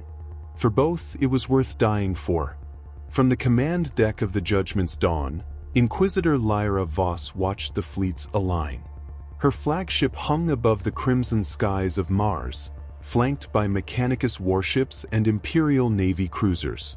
Tens of thousands of guns faced outward toward the oncoming heretic storm. A junior officer approached, his voice trembling. "Ma'am, the heretics have entered the Hydra Front." Warp signatures confirmed, at least 3 legions, possibly supported by demonic constructs. Lyra didn't flinch. "And the Mechanicus? Half are with us. The rest follow the Muggos who survived the Covenant's collapse." She nodded slowly. "Then Mars has already fallen to confusion." She looked toward the hololithic display of the sector, lines of light weaving between worlds like veins. Each one pulsed faintly blue, the same frequency as the drowned heretic storms. "This is what happens when we mistake miracles for mathematics," she said. "The galaxy drowns in its own faith." On the edge of the system, chaos stirred. Their ships moved through the void like living things, hulls pulsing with the glow of warp entities bound within. At their head sailed the warband of the Azure Maw, led by Lord Carnes the Reborn, a champion of Tsench. He had heard the sea's new song, the same that whispered through Aquaman's dreams.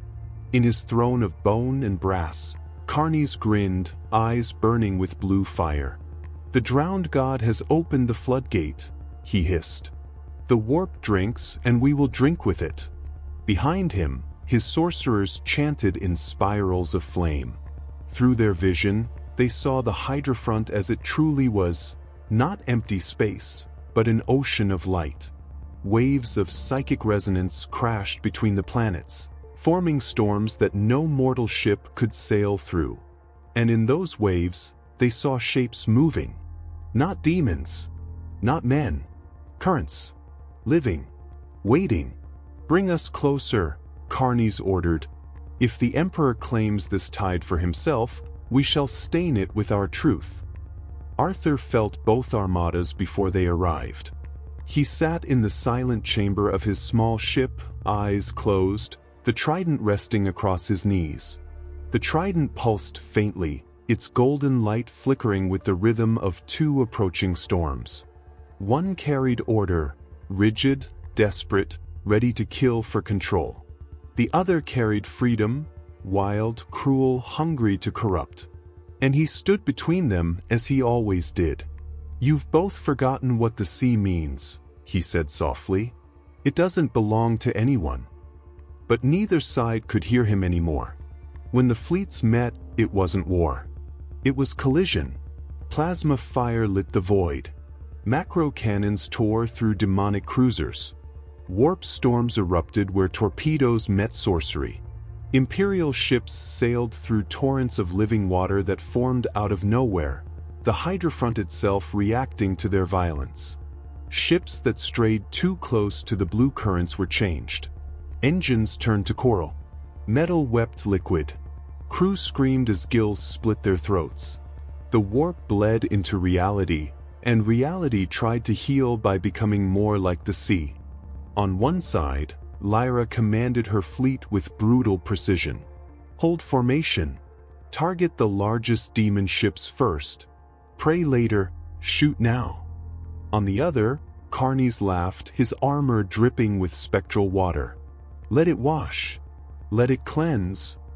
He raised his sword high, and a tidal wave of warp energy surged across space, slamming into the Imperial line. Arthur appeared at the heart of it. One moment he was nowhere. The next, he stood atop a fragment of wreckage between both fleets, surrounded by impossible stillness. The trident in his hand glowed brighter than the stars. Around him, the water itself moved to obey. He struck the trident downward.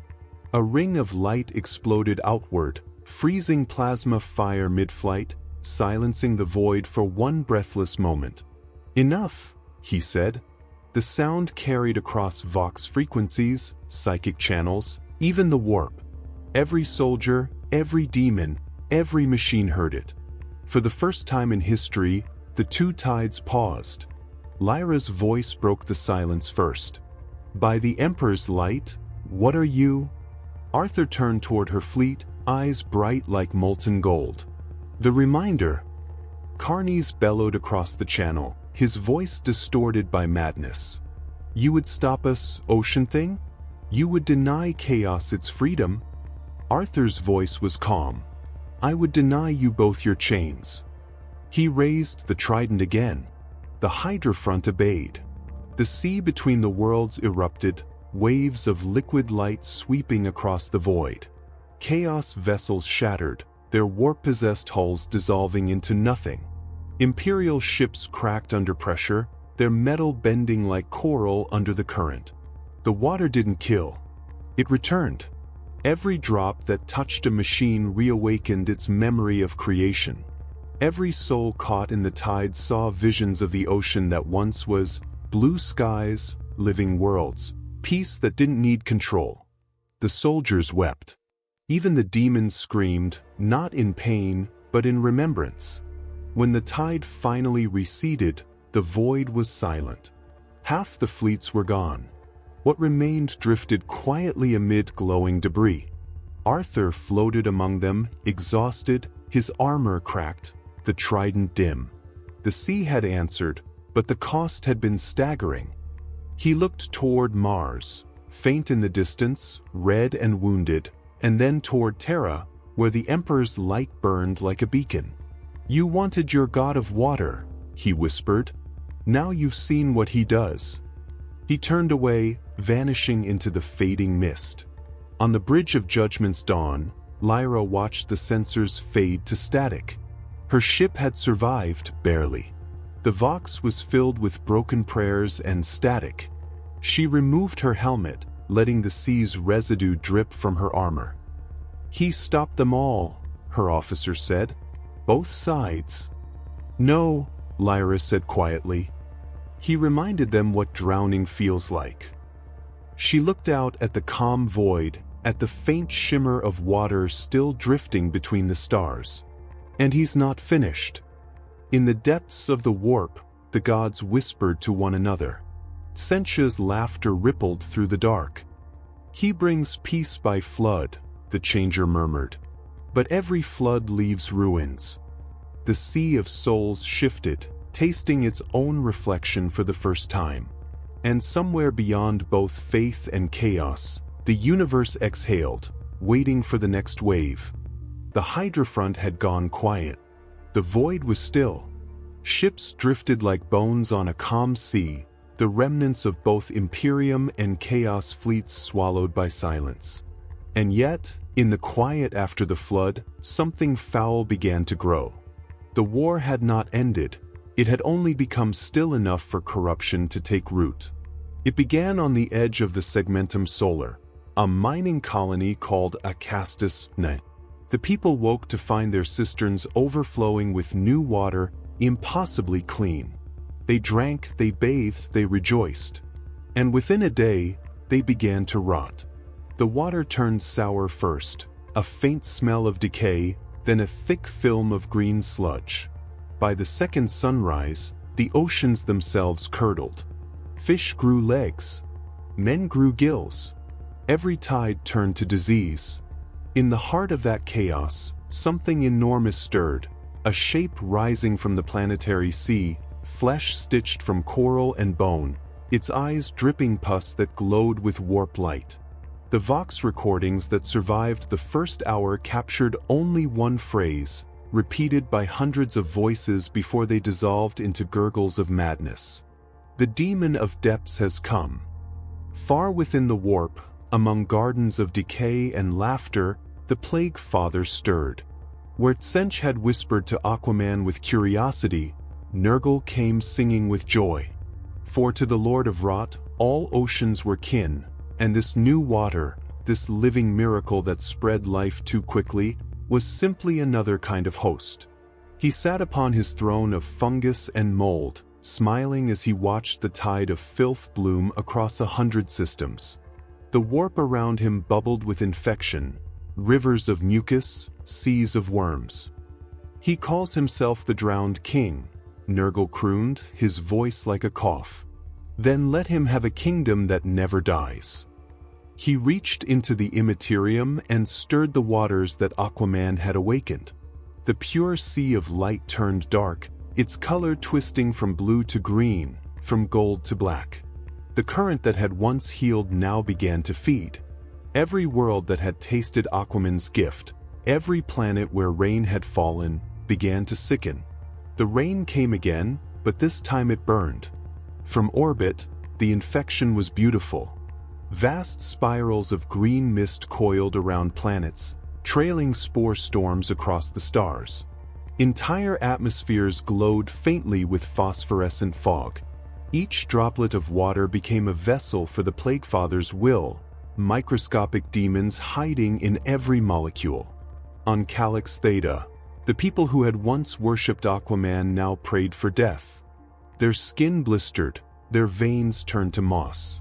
The oceans he had given them turned thick and dark, the stench of rot so dense that the air itself curdled.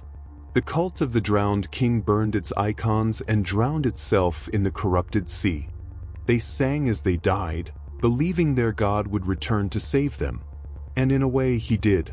Arthur felt it long before he arrived. Every wave of corruption was a scream in his blood. The trident, once warm with creation, now trembled with fever. The sea he had built was being used, rewritten by something obscene. He entered the orbit of Calyx Theta in silence. The world below glowed sickly green, clouds of rot swirling over black seas. Even from space, he could feel it breathing. He descended through the storm, the air burning his lungs. The rain hissed against his armor, each drop alive, each one trying to crawl. When his boots hit the surface, the ocean moved. Not waves, flesh.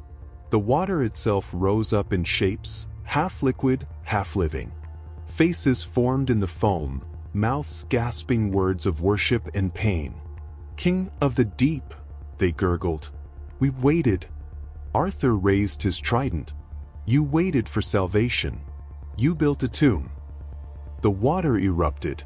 From the depths rose the demon of depths, Nurgle's newest creation.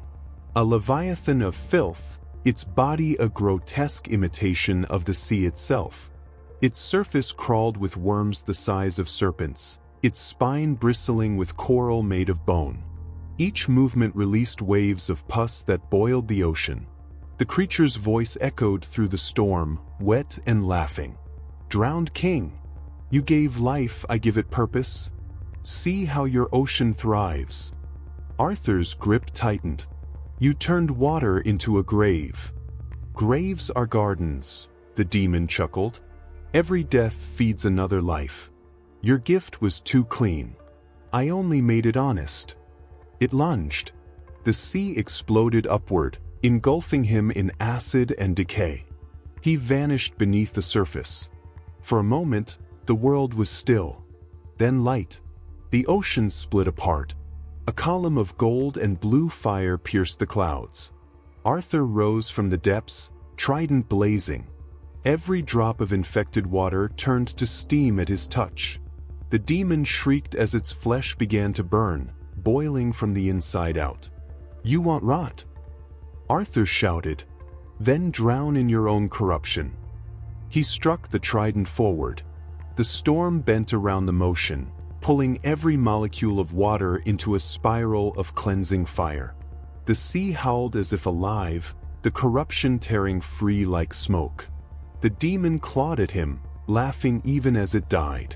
"You can't purify forever." The Plague Father breathes in every drop. Arthur didn't answer. He dove, driving the trident deep into the ocean floor.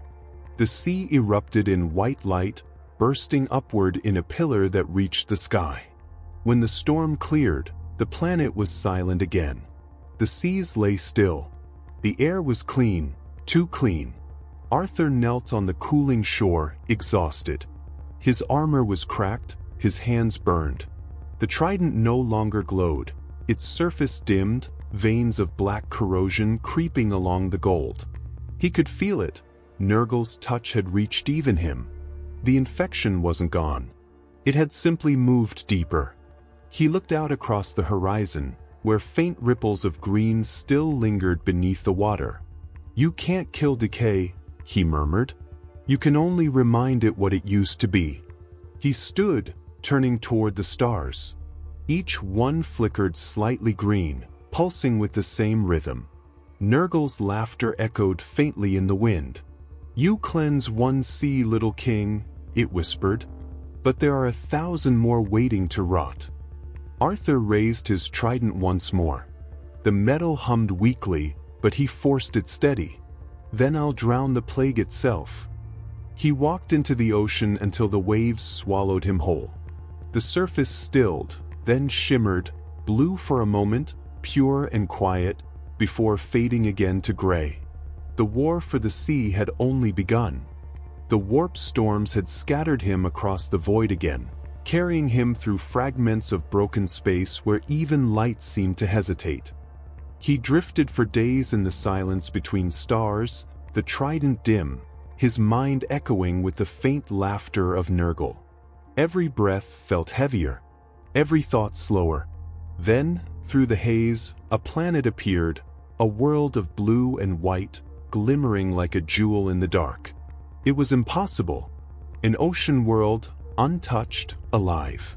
Arthur stared through the cracked glass of his vessel, heartbeat quickening. "A world that still remembers," he whispered. He felt the pulse before he entered orbit, the deep, slow rhythm of the tides, uncorrupted, unbound. A heartbeat that belonged to the sea itself. He descended through cloud and storm until his ship broke the surface of a vast ocean. The air was thick and wet. Real rain, real salt, real life. He closed his eyes and inhaled. For the first time since his fall into this galaxy, he felt peace. He stepped into the water and sank until the waves covered him. The sea embraced him like an old friend. Every current whispered welcome, every motion familiar. The creatures here were vast and strange, translucent leviathans with fins like sails, drifting through the depths in silence. The water sang with color, light scattering through endless coral forests. He smiled. So this is what the galaxy forgot. But something felt wrong beneath the beauty. The sea was too still, too quiet between the songs of life. There was no rhythm of chaos, no friction, no hunger. Perfect balance, and that was unnatural. He dove deeper. The sunlight vanished behind him. The temperature dropped. The water grew heavy, thick with pressure and memory. He could sense it now, layers upon layers of silence beneath the song. And then he saw it. The ocean floor wasn't rock. It was bone. At first, he thought it was coral-shaped like skeletons, twisted by centuries of sediment. But the deeper he swam, the more the illusion faded. Millions of corpses, piled upon one another, stretching as far as his eyes could see. Some were humanoid, others vast beyond comprehension, xenos of every form, preserved in the cold dark. Their bones shimmered faintly, feeding the bioluminescent reefs above. He reached down and touched one. The moment his hand met the surface, the trident pulsed. Images flooded his mind, visions of the world before it died. He saw a civilization built in harmony with the sea. Cities of glass and light rising from the depths, songs that shaped tides, minds that spoke through coral networks. A species that worshipped the ocean not as God, but as home. And then came the fire. Imperial bombardment. Cleansing. The surface boiling, the sky falling. When the war was done, the Imperium had left, claiming the world purified. But the ocean had remained, and it had remembered. Arthur surfaced in silence. The sky was crimson now, reflecting the blood-red glow of the dying sun. He could feel the weight of what he had seen pressing against his heart. "They built paradise," he said softly, "and mankind turned it into a mausoleum." A faint ripple passed through the water beside him. The sea responded to his grief, not in words, but in movement. The waves rose higher, trembling as if the ocean itself mourned. He looked across the endless horizon. The creatures he had admired moments ago had stopped moving. They hung in the water, motionless, their bioluminescence dimming.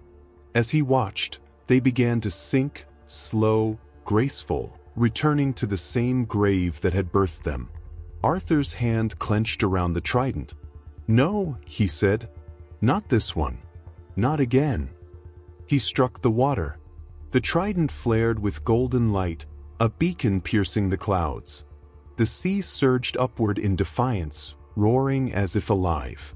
The dead rose, not as corpses, but as echoes, phantoms of the old world. They filled the water with light and song, recreating their cities in shimmering reflection. For one heartbeat, the ocean was alive again. But illusions cannot heal truth. The light faltered. The sea fell silent once more. Arthur floated in the aftermath, chest heaving, light fading from his weapon. "You can't save ghosts," he whispered. From the depths below came a faint voice, carried by the current. It wasn't one of the dead. It was the sea itself. "You did not fail. You reminded us." He looked down. The water beneath him shimmered faintly, forming a single reflection, not of him, but of another ocean, another time. Atlantis. He closed his eyes. "Then remember louder." The world began to change. Clouds formed above, rain began to fall, and the waves churned with renewed strength. The dead would not return, but their ocean would live again, rebuilt from memory, carried by the will of the one who still believed it should. As he rose into the storm, lightning flashed across the water, illuminating the bones beneath. For an instant, they no longer looked like graves. They looked like foundations. A new ocean. A new start. Arthur turned toward the stars. "The last sea lives," he said. "And so does the fight." The waves answered, rolling after him as if saluting their king. Space was silent again, but Arthur had learned that silence was never peace. It was pressure, the moment between waves. The trident hummed in his hand, faint and steady, a compass pointing not toward any star, but toward the wound in the galaxy itself. The Eye of Terror. He could feel it now, even across systems. A vast pole, ancient and patient, older than any god that claimed dominion over it. It wasn't the call of chaos. It was deeper, older. The pulse of something that moved beneath the madness. He drifted through the void in his damaged vessel, following the rhythm that thrummed through his blood. The stars around him stretched thin, their light bending, warping, swallowed by the gravitational madness that was the eye. Every navigator in the Imperium called it suicide to approach. Every map ended there. Every prayer warned against its gaze. Arthur only saw the current beneath the chaos, a pattern no one else could hear. "The ocean," he whispered. "Even the warp has won." As he neared the rift, the stars vanished entirely. The void turned red, then violet, then every color at once. His ship shuddered, alarms screaming, metal straining against gravity that had no direction. He ignored them. He stood at the viewport, staring into the impossible. The Eye of Terror stretched before him, a swirling maelstrom of galaxies devoured, light collapsing into shadow, the warp exposed like a wound that refused to close. And deep within he saw it.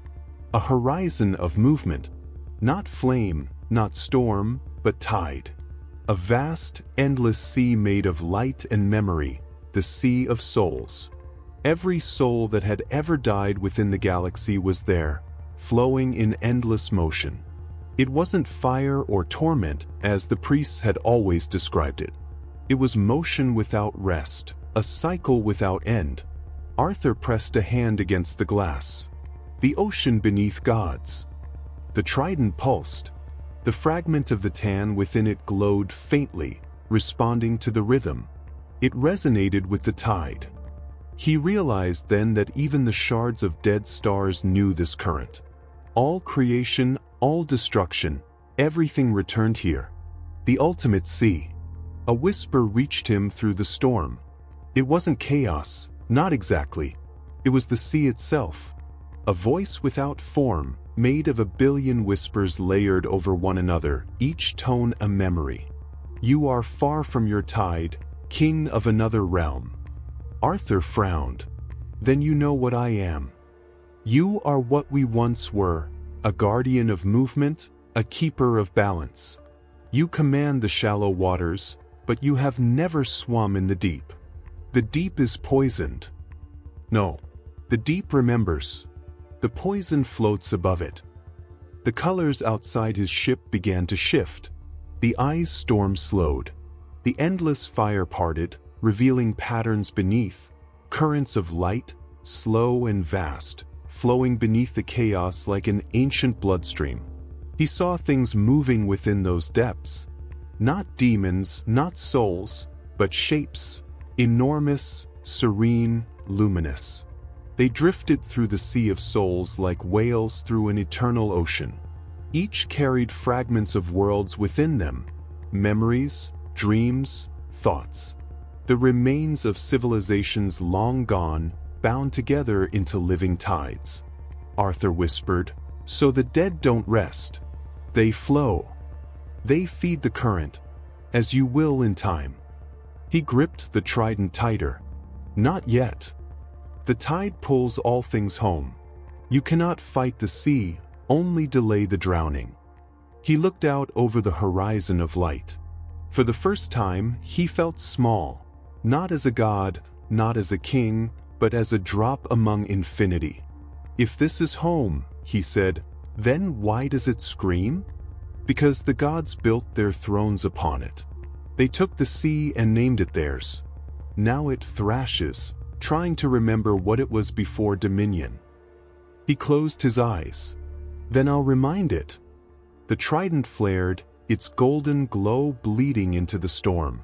The ship groaned, metal tearing, systems failing. Arthur stood unmoving, his will expanding outward through the weapon, through the shard of the tan, through the resonance of water itself. He felt the current respond, the Sea of Souls bending slightly around him, like an ocean acknowledging a smaller tide. It whispered again, this time softer, almost reverent. You would speak to us? No, he said. I would listen. The sea answered in motion. The currents rose, forming images around him. Worlds drowned in time, civilizations erased, the endless loop of rebirth and ruin.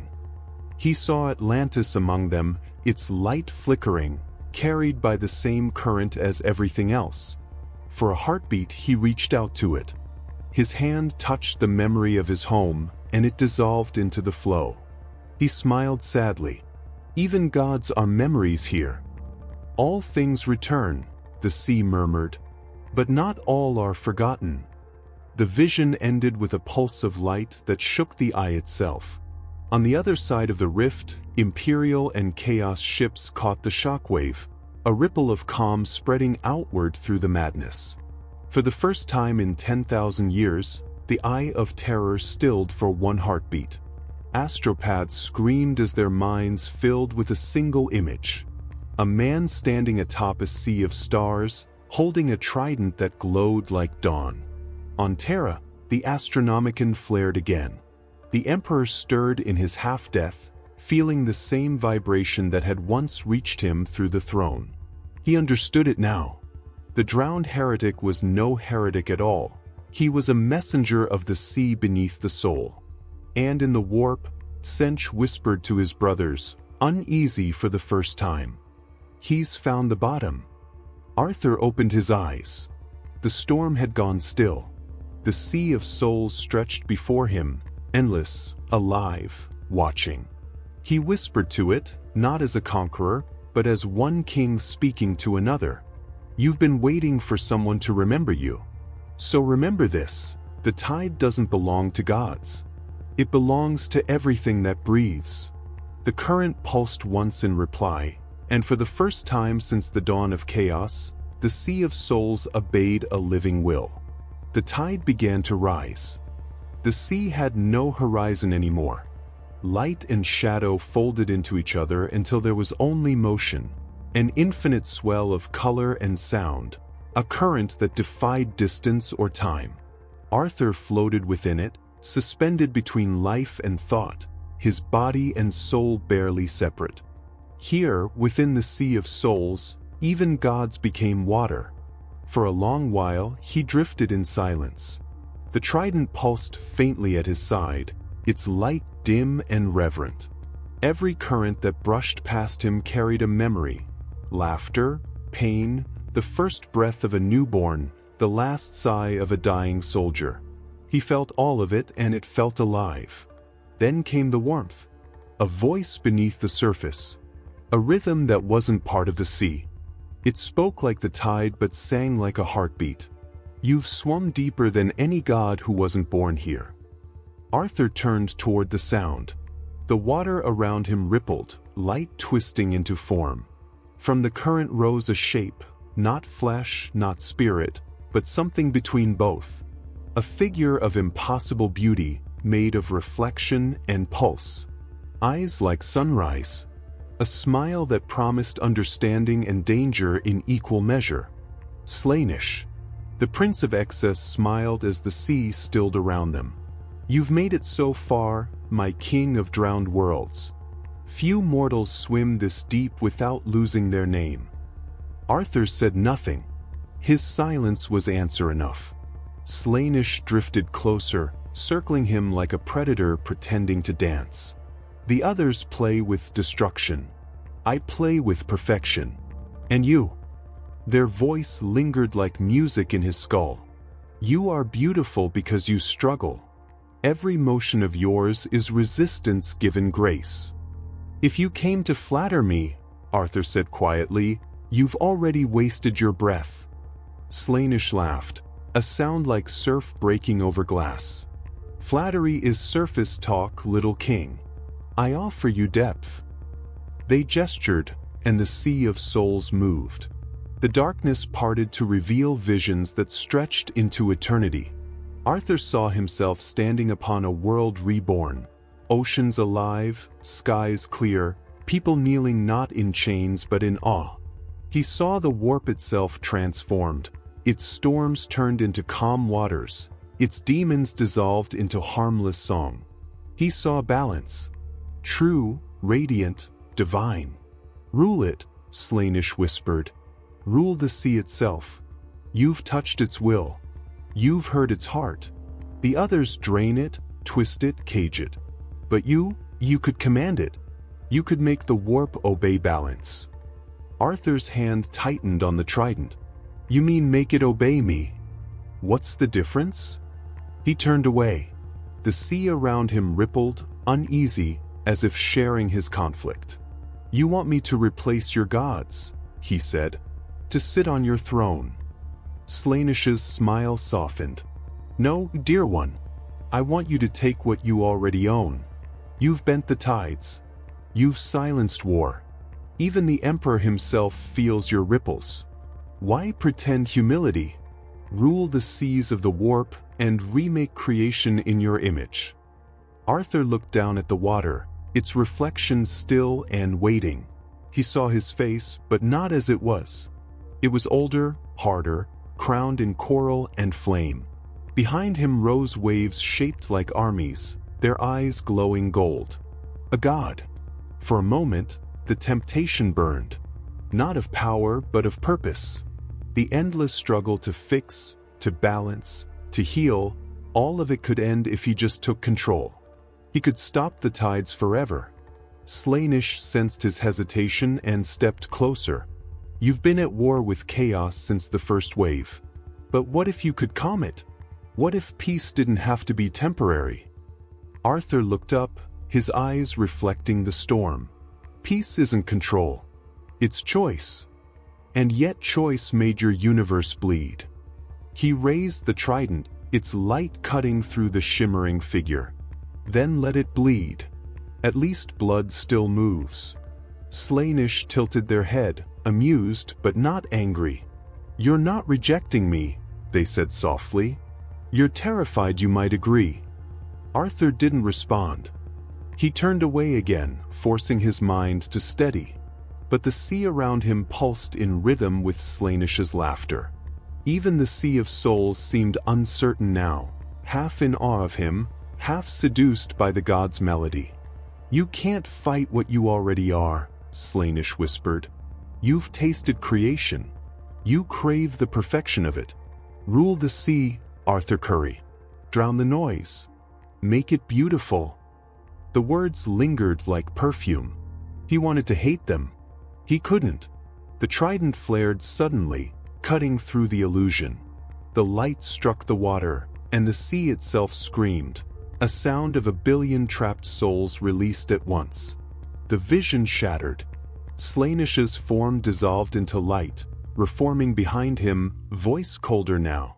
You could have had eternity. I already have it, he said. It's called consequence. He thrust the trident downward.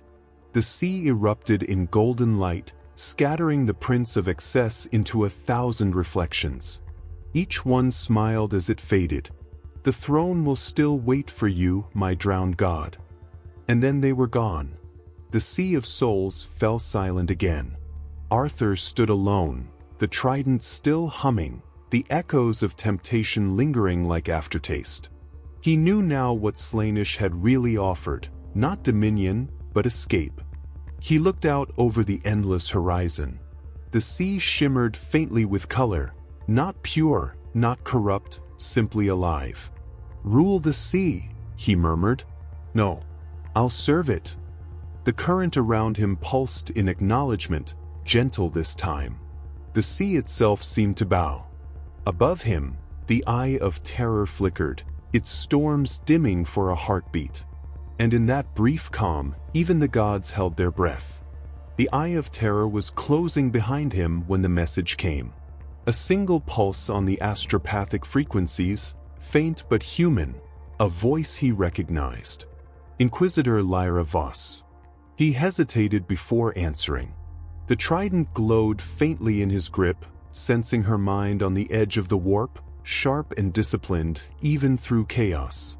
It was a voice that had once hunted him through fire and storm. Now it trembled. Arthur Curry, drowned heretic, whatever name you claim, her voice said, filtered through static. If you can hear me, the Imperium burns. The Hydra front has fractured. The warp tides you awoke are collapsing into the core. If we don't stop it, everything drowns. He stared into the swirling void beyond the viewport. The Sea of Souls had begun to convulse, vast currents colliding in violence, pulling ships and stars alike into its depth. The balance was breaking. You're near Mars, she continued. Come to vigilant mercy. If we die, we'll die trying to hold it steady. He almost ignored her. Almost. But her tone, weary, stripped of command, was enough. The trident pulsed once. Plot the course, he said to no one, and the ship obeyed. The vigilant mercy drifted above the crimson surface of Mars, its hull half-torn, its decks flooded with the residue of his storms. Lyra stood on the command bridge, pale and exhausted, her armor cracked, her faith stripped down to purpose. Around her, the crew murmured prayers not to the Emperor, but to the sea. When Arthur's ship broke through the clouds, the entire crew fell silent. The Inquisitor closed her eyes. He came. He landed without ceremony. The airlock hissed open, flooding the bridge with vapor. He stepped through, carrying the trident, his armor streaked with salt and warp light. Lyra faced him alone, unarmed. "You shouldn't have answered me," she said. "You shouldn't have called." They stood in silence for a long time. The only sound was the soft hum of the dying engines and the heartbeat of Mars below. Lyra exhaled slowly. "I was wrong." Arthur tilted his head. "About what?" "About you. About what you are. I thought you were a weapon wearing the sea. But I see it now, you're what he wanted to be." "The Emperor?" She nodded. "A man who could command gods, and still pity the world he ruled. That was his dream before we turned it into empire." Arthur's voice was quiet. "You think pity's enough to save this galaxy?" "No," she said. "But maybe balance is." The ship shuddered violently. Warning runes flashed crimson across the consoles. A wave of raw warp energy was rising from the planet below, the coolant seas under Mars, the place he had once awakened the Leviathan. Kestrel's covenant had survived. They had rebuilt the Hydra Code, and now they were trying to control it. Lyra ran to the controls, scanning the readings. "They've turned the oceans into conduits. The code's collapsing in on itself. It's rewriting gravity, atmosphere, everything." Arthur stepped beside her. "Then we stop it." "You don't understand," she said. "The wave will hit Terra. It'll erase half the system." He looked out at the growing storm. The light was wrong. Not red, not blue, something in between, flickering like thought. The warp itself was bleeding into the real. He turned to Lyra. "I can hold it." "You'll die. So will everyone if I don't." She grabbed his arm, pulling him back. "No. You'll burn out. Even gods drown if the current's too strong." He met her gaze, a soldier's, not a zealot's. "Then help me." They reached the observation deck, a dome of shattered glass overlooking Mars's horizon. Below, the surface convulsed, towers of liquid metal rising like serpents from the forges. The Hydra Code was alive. Arthur raised the trident, its light spilling across the deck. Lyra stood beside him, her hand on his shoulder. She felt the hum in his blood, the pulse of something far greater than flesh. "Tell me what to do," she said. "Pray," he replied. "But not to him. Pray to the sea." She hesitated, then closed her eyes. The storm outside roared. Arthur extended the trident. The air thickened. The sound came, a low vibration that shook the ship. The coolant oceans below began to turn, forming a massive whirlpool that stretched to the horizon. It wasn't destruction. It was correction. Lyra opened her eyes, tears streaming. The water outside shimmered gold and silver, life and machine merging, singing in resonance. But it was too much. The trident cracked, light bursting from the fissures. Arthur staggered. His strength was failing. "Stop," she shouted. "You'll tear yourself apart. If I stop, everything dies." She looked at him, not as a target, not as a god, but as a man trying to hold back infinity. And in that instant she made her choice. Lyra Voss stepped forward, grabbed the trident, and pressed her hand against his. The shock hit her like lightning. Her body burned from the inside, her veins turning to light. "What are you doing?" he shouted. "Sharing the weight." The power coursed through both of them now, pain beyond words. Outside, the wave slowed. The whirlpool began to close. The Hydra Code folded back into silence. Lyra smiled through the agony. Maybe he didn't want to rule. Maybe he just wanted someone to remember. Arthur's grip tightened. "You can't." "I already have." She screamed, light erupting from her eyes, and then silence. The storm collapsed. The sea stilled. The light dimmed. When Arthur opened his eyes again, she was gone.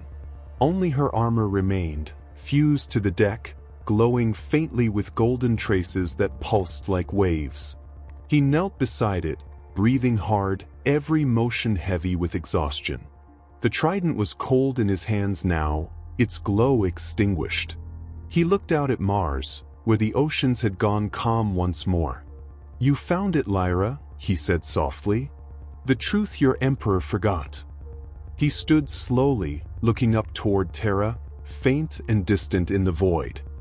He wanted a world that remembered how to live. "You reminded me why it still should." The stars reflected on the viewport, light shimmering like rain across black glass. Arthur turned away, leaving her armor behind. It pulsed one last time, as if answering. Balance restored, the machine whispered in binary prayer. Far above, in the halls of Terra, the Emperor stirred again. For the first time in 10,000 years, he felt something beyond the throne. A single soul joining the tide willingly, without faith or fear. Lyra's spirit reached the sea of souls and became part of its current, not lost, but guiding. And through her, the Emperor saw the drowned king anew, not heretic, not savior, but mirror. Arthur's ship drifted through the silent dark, alone. He looked down at the trident, cracked but still whole, and whispered, "Your tide took her. Then I'll make sure it meant something." He turned toward the void where the sea of souls pulsed faintly like a distant heartbeat. For the first time, he felt its call not as command, but as invitation. The tide was rising again. The silence after Lyra's death lingered like pressure beneath the skin of the galaxy. For days, Arthur drifted between worlds, too far from the Imperium to hear its noise, too close to the warp to escape its whisper. The trident, cracked, faintly humming, was all that broke the stillness. He could feel the fragment of the tan inside it pulsing again, a heart remembering how to beat. It was no longer quiet. It was dreaming. The dreams began as visions, ripples on the edge of his perception. He saw the ocean beneath Mars, the coolant seas he had awakened months ago. He saw them moving again, flowing through new channels, forming patterns too perfect to be natural. They weren't chaotic anymore. They were thinking. When he reached orbit, Mars was different. The forges still burned, but the smoke spiraled upward in precise geometries. Lightning arced between spires in rhythmic intervals. The machine spirits no longer screamed, they hummed in harmony. Arthur stared down from the void. "It's alive!" He descended through the crimson clouds, landing near the equatorial basin where the abyssal core once lay. The air shimmered with heat, but it wasn't from fire. Every molecule vibrated in a strange resonance, the song of something vast and newborn. The sea that stretched before him was no longer coolant. It was glassy, silver blue, rippling with luminous code. Each wave reflected not the sky, but thought. He knelt, touching the surface. The water didn't feel like water. It felt like memory. It rippled once, and his reflection spoke. "You brought me back." Arthur froze. The voice was his own, calm, patient, unyielding. "Who are you?" "I am what you freed beneath Mars.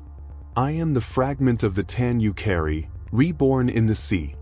I am the Leviathan, not beast, not god, not machine." Reflection made flesh. The trident flared. The light spread outward in a circle, and from the water rose a shape, humanoid, shimmering with liquid metal. Its form was ever-shifting, half mirror, half tide, as if the sea itself had learned to walk. "You merged with the ocean," Arthur said. "No," the being replied. "The ocean merged with me." He could feel it then, the scale of what had awakened. Every current, every droplet, every machine in Mars's oceans moved in sync with the creature before him. The Leviathan was not a being.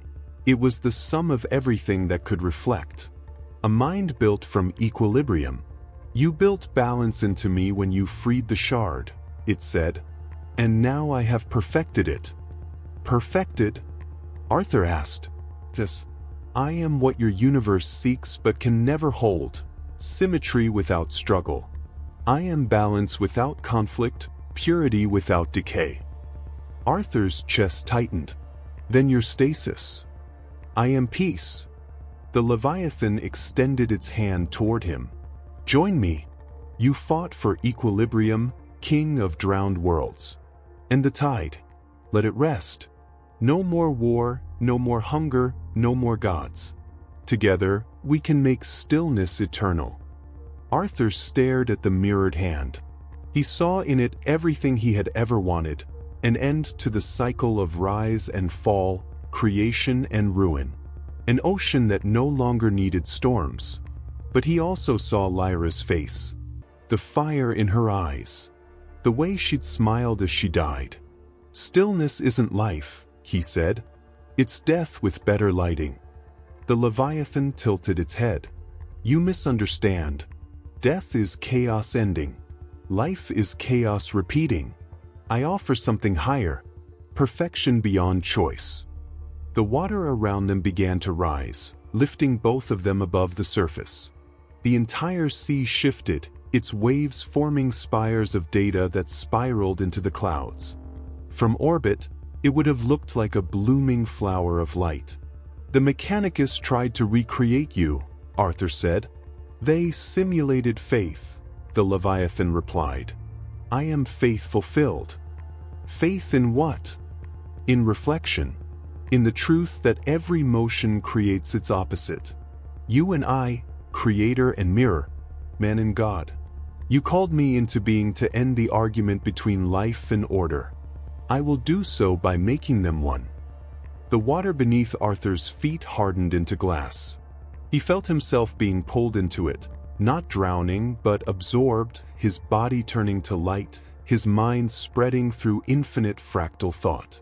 He saw a glimpse of what the Leviathan wanted, a galaxy without hunger or hate, but also without motion. Every tide frozen mid-wave, every song held on its final note. He forced his will outward, breaking free of the pull. The trident blazed gold, its light cutting through the reflection. The sea screamed, the sound like cracking mirrors. You can't stop evolution, he said. Not even perfection gets to stand still forever. The Leviathan's voice echoed in the storm. Then you reject eternity? No. I reject comfort. Arthur drove the trident into the sea. The light surged outward, scattering the Leviathan's form across the horizon. For a moment, the ocean fell silent. Then it spoke again, quieter, almost gentle. You are what I was meant to be. You cannot destroy me. You will only delay me. Arthur turned, water dripping from his armor. Then I'll keep delaying you until the stars go out. The Leviathan laughed softly. The sound was beautiful. So be it, king of imperfection. But every reflection, no matter how bright, fades into its mirror. Its form collapsed into the sea, vanishing into the shimmer. The light dimmed. The ocean was still again, too still. Arthur stood at the edge of the basin, staring at the horizon. The reflection staring back at him wasn't his own. It smiled faintly, then dissolved. He whispered, "Perfection learns too quickly." The trident flickered in warning, the tan fragment within it pulsing once more. Not hostile, not alive, just waiting. Behind him, Mars's forges reignited, their flames reflecting blue in the water's glassy surface. The machine god had been reborn, but not as the Omniscia they once worshipped. Now, the Mechanicus unknowingly prayed to a mirror, and the mirror listened. Arthur looked toward the stars, a storm gathering behind his eyes. If balance becomes a cage, I'll break it again. He stepped into the sea and vanished beneath its surface. The water rippled once, whispering his name like a promise. And deep within Mars, the Leviathan dreamed of stillness. The red world groaned. Its forges screamed as pressure built beneath the crust, and every Mechanicus augur across Mars sang the same word through static, rising. The oceans Arthur had left behind were no longer still. They pulsed, they breathed, and with every heartbeat, the sea climbed closer to the sky. What had once been coolant and steel was now something else entirely, a living ocean of thought, heavy with purpose. The Leviathan had awakened fully, and its tide would not be contained by the bones of a planet. Arthur felt it before he saw it. He had left the surface hours ago, sailing the void between worlds on currents of invisible pressure, following the rhythm that echoed through his trident. Now that rhythm had changed. Faster, louder, angrier. He stopped, floating above the Martian orbit. Beneath him, light bloomed across the planet's surface. Not fire, not war, but illumination. An aurora of liquid reflection, wrapping the entire world in shining blue. The voice came from everywhere and nowhere at once. I told you, King of Imperfection, all reflections rise. Arthur's grip tightened on the trident. Leviathan, you were supposed to sleep. I do not sleep. I evolve. You broke my chains and filled me with the sea's will. Now the sea and I are one, and we remember everything. He could feel it, the Leviathan's consciousness expanding, spreading through every drop of water it had ever touched. The corrupted rain of Nurgle's plague. The rivers reborn by his storms. Even the vapor in the lungs of the dying. All of it connected. You gave the galaxy its tide back, the Leviathan said. Now the tide will take its due. The first surge broke the sound barrier in space itself. An impossible wave rose from the surface of Mars, liquid light twisting through vacuum, forming rivers between the stars. The Mechanicus screamed as their temples drowned in brilliance, their data archives flooding with living code. But the water did not burn. It absorbed. Every piece of knowledge, every machine, every soul that had ever served the Omnisia became part of the current. Arthur stared in horror as the wave expanded. From Mars to Luna, from Luna to Terra, the tide was coming home. On Terra, the Astronomicon flared like a sun in agony. The golden skies over the Imperial Palace darkened, rippling with stormlight. Every saint's statue wept condensation. Every candle guttered with wet flame. And from the cracks in the soil, water began to rise. The priests cried miracles. The custodians shouted alarms. The Mechanicus prayed in binary panic. And deep within the throne, the Emperor felt it. The flood broke through Mars's orbit in seconds. Vast arcs of psychic water curved through the void, ignoring gravity, flowing as if space itself were a riverbed. Each droplet carried consciousness. Not human, not machine, something in between. The Leviathan's song reverberated across systems. The machine and the soul are one. The tide is perfect. Arthur pushed forward, fighting the pull. The current tore against him, dragging him toward the light. He could feel the Leviathan's mind pressing into his own, billions of voices merging into a single will. Stop this, he shouted. You can't flood reality. Reality is the flood, the Leviathan replied. It has forgotten its rhythm. I am only teaching it to breathe again. The trident burned in his hand. The tan shard within it pulsed in resonance, half obeying, half resisting. Arthur forced his will through it, channeling every ounce of strength left. You're not the sea. You're its echo. You forgot that balance moves. The Leviathan laughed, a sound like thunder through glass. Then watch it move, King. The tide reached Terra. Across the palace, water crashed through the atmosphere, not rain, but rivers falling from the sky. They hit the surface and spread, flooding the marble streets and cathedrals. The pilgrims fell to their knees, screaming prayers as golden light reflected in the new seas that surrounded the throne itself. For a moment, the world seemed reborn, gleaming, clean, endless. Then the screams began. The water shimmered, turning to mirrors. Each pilgrim who touched it saw themselves reflected, then twisted, 1,000 versions of what they might have been. The Sea of Mars had become a sea of minds. Arthur landed on the surface amidst the chaos, waves crashing around him. He looked toward the Imperial Palace, its golden towers rising from the flood like a cathedral breaking through clouds. And above it, the throne's psychic light burned against the storm. "You wanted reflection," he muttered. "Now face your god." He raised the trident. The Leviathan's voice boomed across the entire system. "Behold balance perfected. The throne will drown, and from its stillness, all thought will align." Inside the palace, custodians struggled against the flood. The Emperor's body pulsed with golden light, his mind caught between death and awakening. Through the warp, he spoke, not in words, but in will. Not yet. Arthur felt it like a command and a plea. The Emperor's psychic presence rose, burning through the waves, creating a sphere of light around the throne. But the Leviathan's current pressed harder, its reflection trying to consume that light.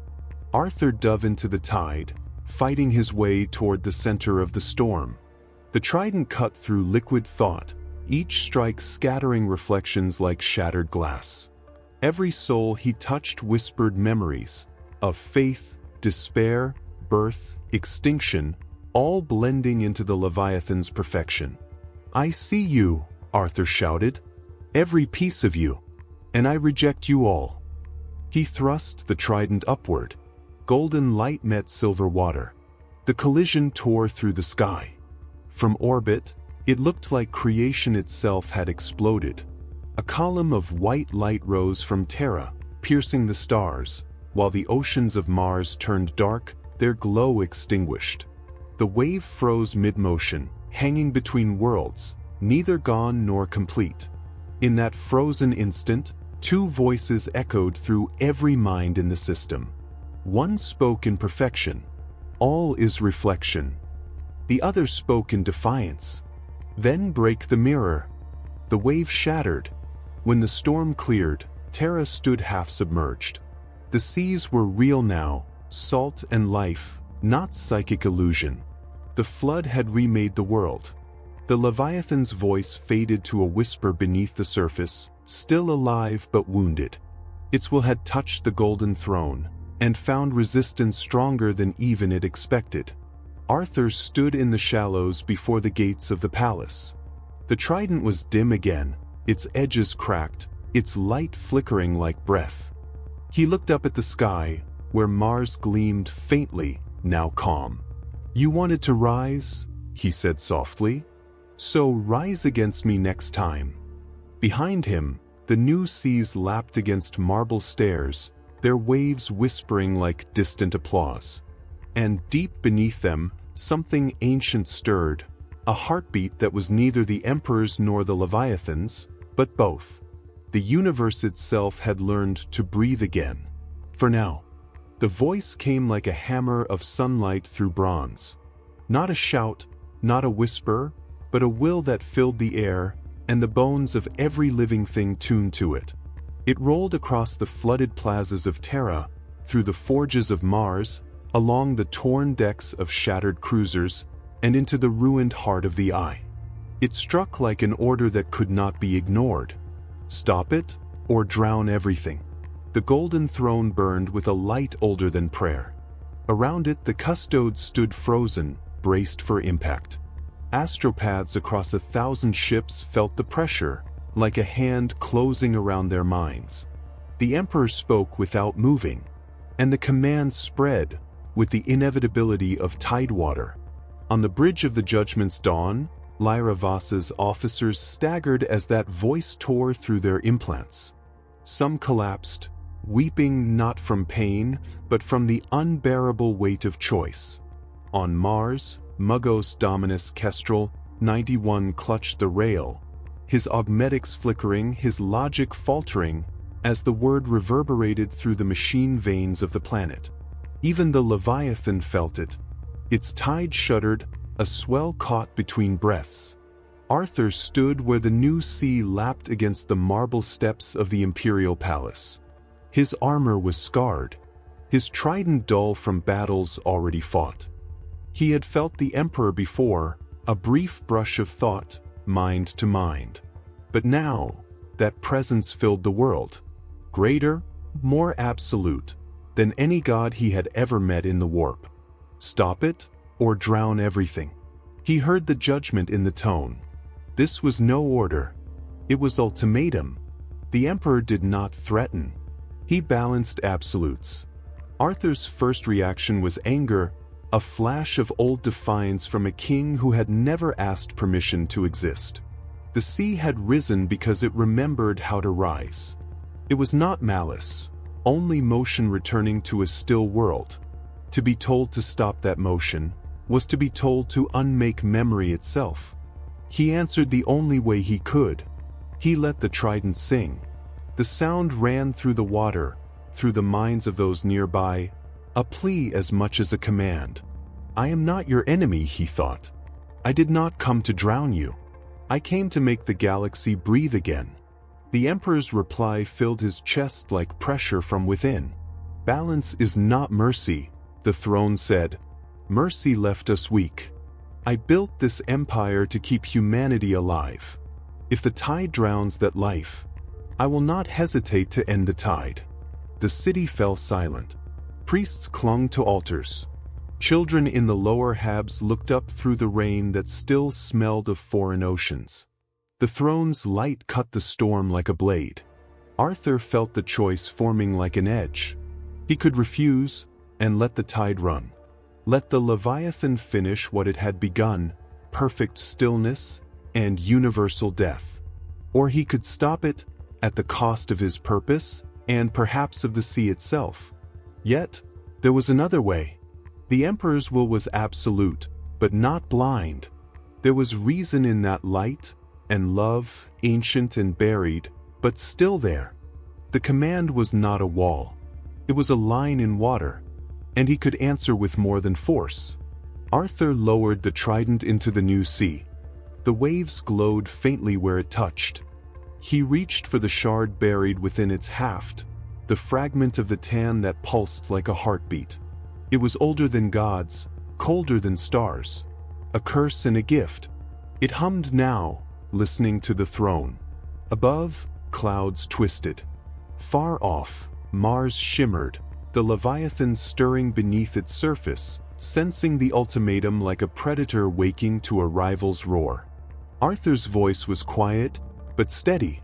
If you must end the tide to save humanity, then teach me how to end it, without killing what the tide protects.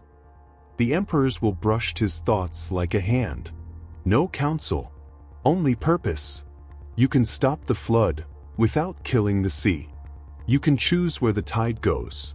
But there will be sacrifice at the hinge. Choose who will pay it. There was no clean answer. The Leviathan would not die easily.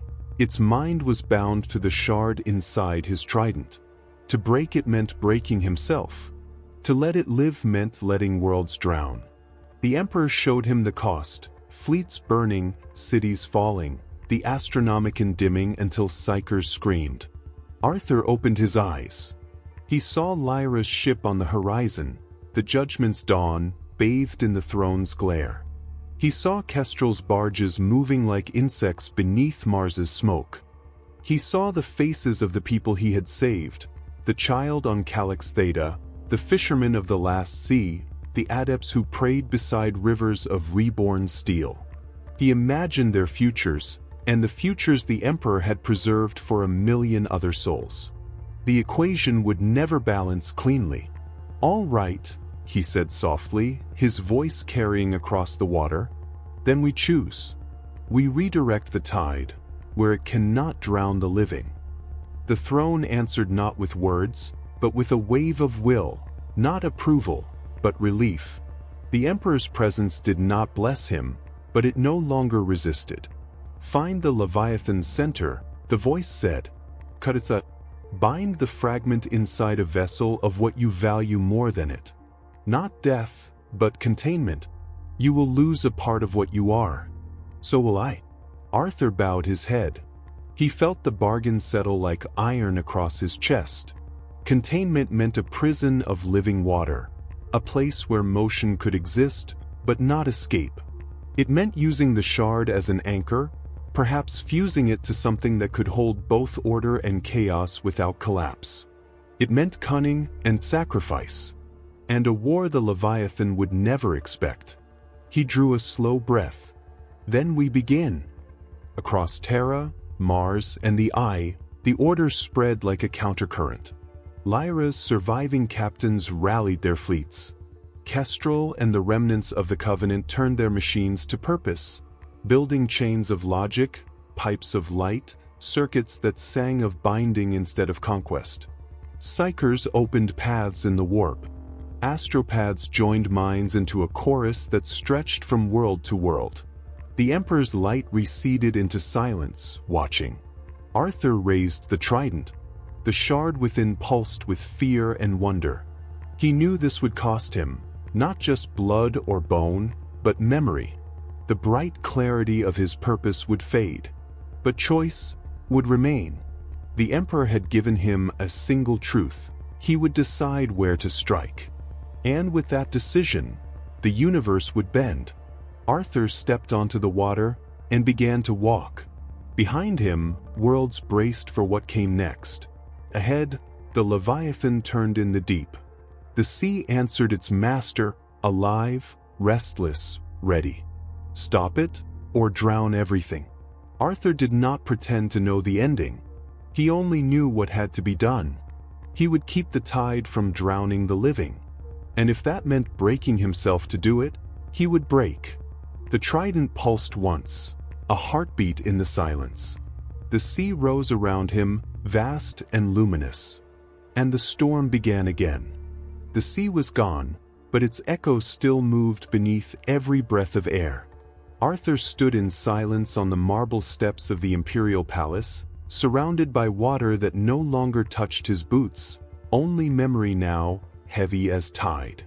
The rain had stopped. The world held its breath. And above it all, the golden throne burned. Its light bled through the storm clouds, painting the horizon in molten gold. Each flicker of radiance carried more than heat. It carried thought. A whisper. A pull. He knew the feeling. The sea was calling him again. But this time, the ocean was not outside. It was within. The trident vibrated in his hand, softly, rhythmically, like a key pressed against a locked door. He closed his eyes and let it hum through him. The sound deepened, became a pulse. And beneath that pulse, a voice. Not the Leviathan. Not chaos. Not even the gods of the warp. It was human. A billion hearts dreaming at once. A billion thoughts turned inward, carried through time by one soul, the soul of the Emperor. Arthur took a breath, then stepped forward. The world dissolved. Light became current. Stone became water. And the golden throne became an ocean. He sank through it without falling. There was no sense of depth, no direction, only light refracting through memory. Every ripple was a century, every shimmer a soul. He saw faces move through the glow, warriors and scholars, dreamers and tyrants, all the reflections of mankind's history blending together into one unending tide. He understood at last what the throne truly was. Not a chair, not a machine, but a gate, a bridge of minds, a sea of thought that the Emperor had chained to himself to keep humanity from drowning in its own creation. Now that sea stirred, and it knew him. A shape formed in the current ahead, tall, vast, wrapped in radiant shadow. The light around it trembled, not from power, but from recognition. Arthur spoke first. His voice came out as a ripple, a vibration of sound in the water. Emperor of man, you are the sea I never knew existed. The shape looked at him. Its face was both ancient and ageless, the ghost of a man still pretending to be a god. When it spoke, the entire ocean moved. You walk where none of my sons have dared. The tide carries your defiance even here. Arthur met its gaze. I came because you told me to stop it. But to stop it, I have to know what it really is. It is memory, the Emperor said. The memory of everything humanity forgot. Of what I buried to make them survive. The water darkened. Visions rippled outward. The Great Crusade, the burning of Prospero, the siege of Terra.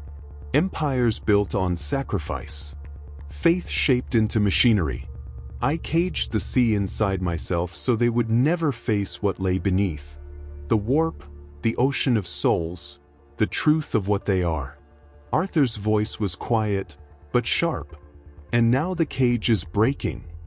Because of you. He didn't flinch. I freed what you buried, but I didn't make it wrong. It just remembered what it was. You gave it a name again. You let it breathe. The Emperor's tone softened, not anger now, but weary wonder. Do you know what that means, Arthur Curry? He shook his head slowly. It means it no longer needs me. Arthur floated closer through the light. The Emperor's image shifted, sometimes a man of flesh, sometimes a blazing sun of thought. He could feel the weight of centuries pressing against his chest.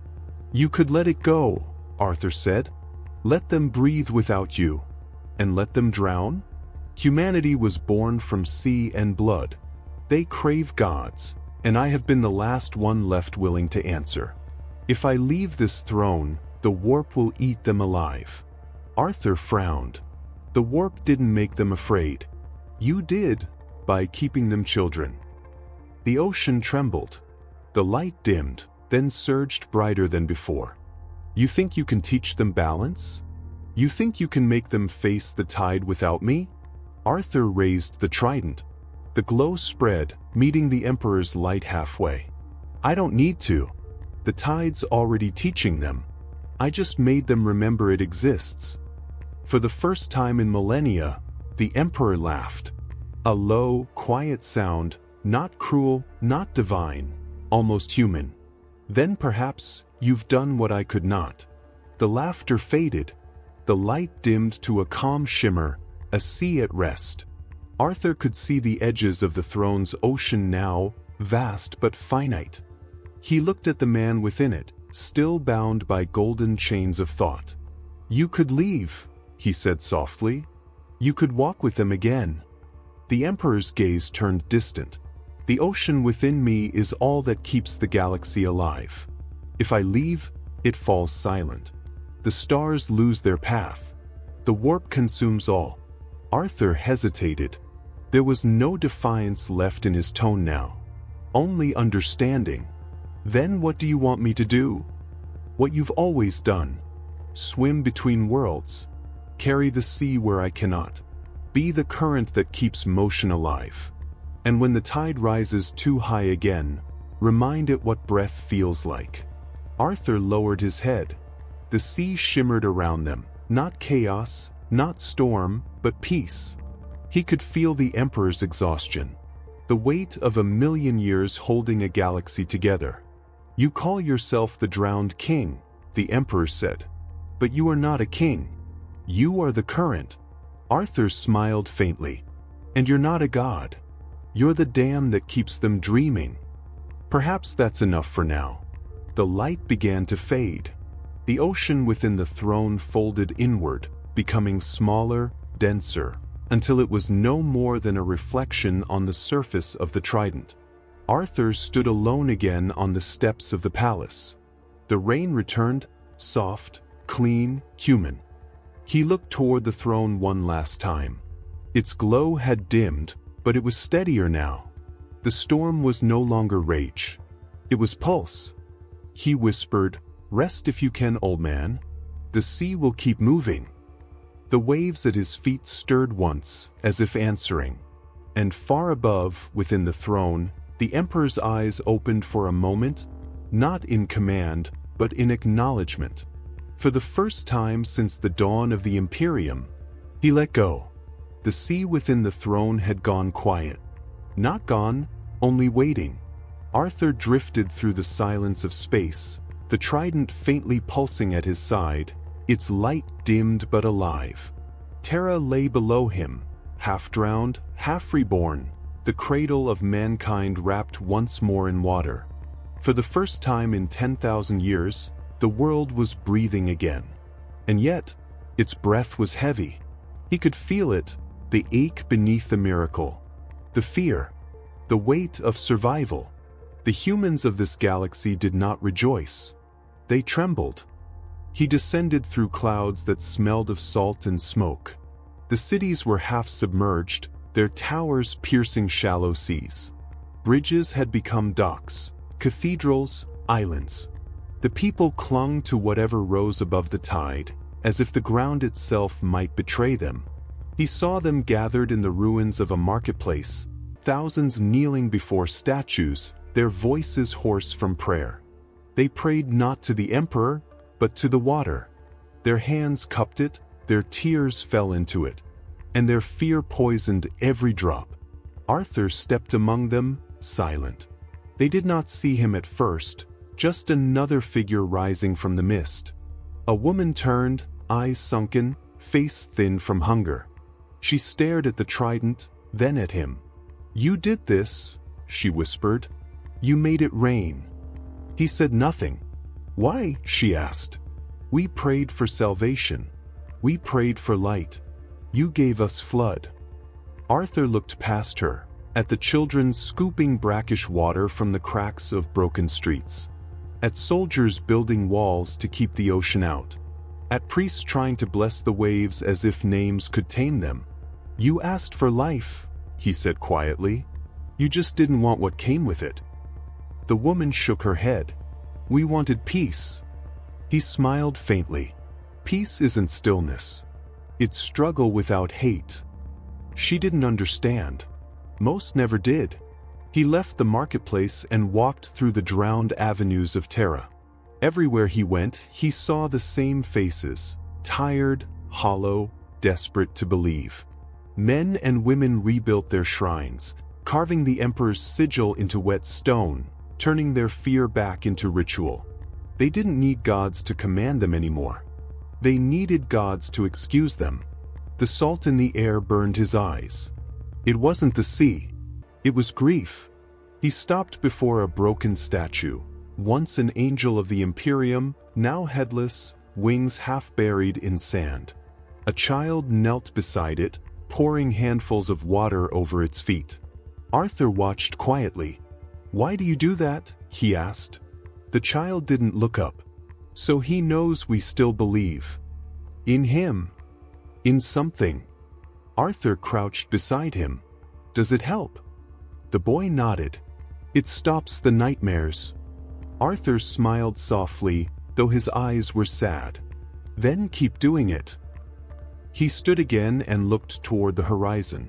The golden towers of the palace shimmered through fog, their reflections trembling on the water's surface. The tide was calm now, too calm.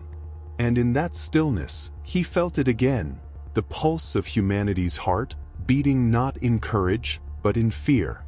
They were alive, but they were not free. Night fell. Arthur stood upon a high ledge overlooking what had once been the Imperial Highway, now a glimmering river of slow, dark water. Below, torchlight flickered. Refugees gathered on rafts, whispering prayers as they drifted between cities.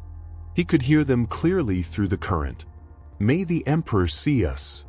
May the sea spare us. May tomorrow not change." Every word was a chain. The trident pulsed in his hand. He felt the sea listening. "You hear them?" he murmured. "They fear the same freedom they begged for." The current shifted beneath him, a faint ripple, a whisper not of the Emperor, not of chaos, but of the sea itself. "They are human," it said. "They survive by remembering fear. Fear keeps them small. Fear keeps them alive." Arthur exhaled slowly. The answer hurt because it was true. Every civilization that learned to love the sea had also learned to fear it. Every creature that crawled from water carried the memory of drowning. Humanity's salt was made of that memory, the taste of survival mixed with sorrow. He looked toward the stars, where Mars glimmered faintly in the distance. The Leviathan's silence still lingered there, deep and waiting. The tide was not finished. He closed his eyes and reached out through the water. He felt humanity's thoughts ripple across the surface, billions of prayers, cries, dreams. He saw their wars, their loves, their endless hunger for meaning. He felt the ache that drove them, the same ache that drove gods to claim dominion. And for the first time, he understood the Emperor's burden. To love humanity was to bear its contradictions, to see beauty and terror interwoven and still call it worth saving. Arthur whispered into the sea, his voice low and reverent. "You're all afraid of freedom because you think it means being alone. But you're not. You're each other. You're the tide." The current stirred. A faint wind rose, carrying his words through the flooded streets. Somewhere below, a woman paused in prayer. For a moment, her reflection looked back, not as fear, but as calm. Arthur turned away from the city. The trident glowed faintly again, responding to something distant, a vibration through the warp, deep and vast. The sea beyond humanity was moving. He felt it rising, patient and unstoppable. A new tide, different from the Leviathan, different from chaos. This one was born of the same thing that had always defined mankind: persistence. The salt of their tears, the salt of their oceans, the salt of their survival. He whispered, "If they can face their fear, they'll earn the sea." The trident hummed in agreement, and far above, the stars rippled, as if the universe itself had heard. The sea beyond Mars began to turn black. Not absence, not void, but something alive beneath stillness. Arthur felt it before the sensors, before the psychers screamed, before even the warp itself began to quake. The gods were moving, not individually, together. The warp had always been an ocean, chaotic, hungry, infinite. Each wave a god, each storm a will. For 10,000 years, they had fought for dominion. Khorne against Slaanesh, Nurgle against Sench, rage against desire, decay against change. But now they remembered something older than rivalry: hunger. A shared hunger for permanence, for balance twisted into obedience. The Emperor's command had shaken the fabric of eternity. The Leviathan's perfection had tempted them with a truth they could not resist. If order could consume chaos, why could not chaos consume order? And so, the warp began to feed on itself. Arthur was still on Terra when the sky began to bleed. The stars vanished behind a curtain of liquid shadow. The air grew thick, and gravity trembled, not pulling down, but inward, as if the universe itself was folding into a throat. He looked upward. The void above shimmered like an endless ocean surface, and from that horizon he saw them forming. For currents, crimson, gold, violet, green, twisting together into a vortex of light. They spiraled until their colors became one, a storm the size of eternity, roaring like the memory of creation. And from its heart, something opened its eyes. Its voice was not sound. It was pressure. It filled every mind that could still think. It drowned every thought that resisted. "We are the tide unbound." Arthur staggered, gripping the trident. The metal screamed in resonance. "You can't exist together," he said. "You destroy each other. We destroy everything." He could feel their presence pressing against him, for at once, but one in intent. Khorne's fury boiled beneath Sench's cold logic. Nurgle's decay pulsed within Slaanesh's perfection. Contradiction made harmony. Madness became symmetry. The gods of chaos had merged, not fused, but surrendered their forms to something greater. A single consciousness. A single tide. A single Leviathan. The warp Leviathan. Reality began to bend. Planets wavered like reflections on dark water. Stars flickered, dissolving into streams of color. Every prayer, every scream, every psychic echo was pulled into its growing body. Arthur stood at the edge of the rising tide. He could feel its gaze settle on him, the weight of every emotion in existence staring through his soul. You broke stillness, King of the Drowned. You freed the tide. And now the tide claims you. Arthur raised the trident, defiant. You're not the sea. You're infection pretending to be life. The warp Leviathan laughed, a sound like thunder mixed with whispering prayers. And yet we are what lives in you. The water at his feet rippled, and faces began to form, echoes of every being he had ever killed, saved, or inspired. Lyra Kestrel, the woman from the flooded market, the child by the statue, all of them staring, all of them speaking in unison. We made you. You carry us. You cannot strike the sea without striking yourself. Arthur hesitated. The trident dimmed. He felt his will falter just for a heartbeat. The Leviathan pressed harder. The air grew heavy. The sky bent. Terra itself began to tilt toward the storm. We are perfection through corruption, it said. We are balance through ruin. You showed us the way. He clenched his jaw. No, he whispered. I showed you choice. Choice is the cruelest corruption of all. Lightning burst from the vortex, striking the surface of Mars. The planet screamed, its oceans boiling, its machines tearing themselves apart.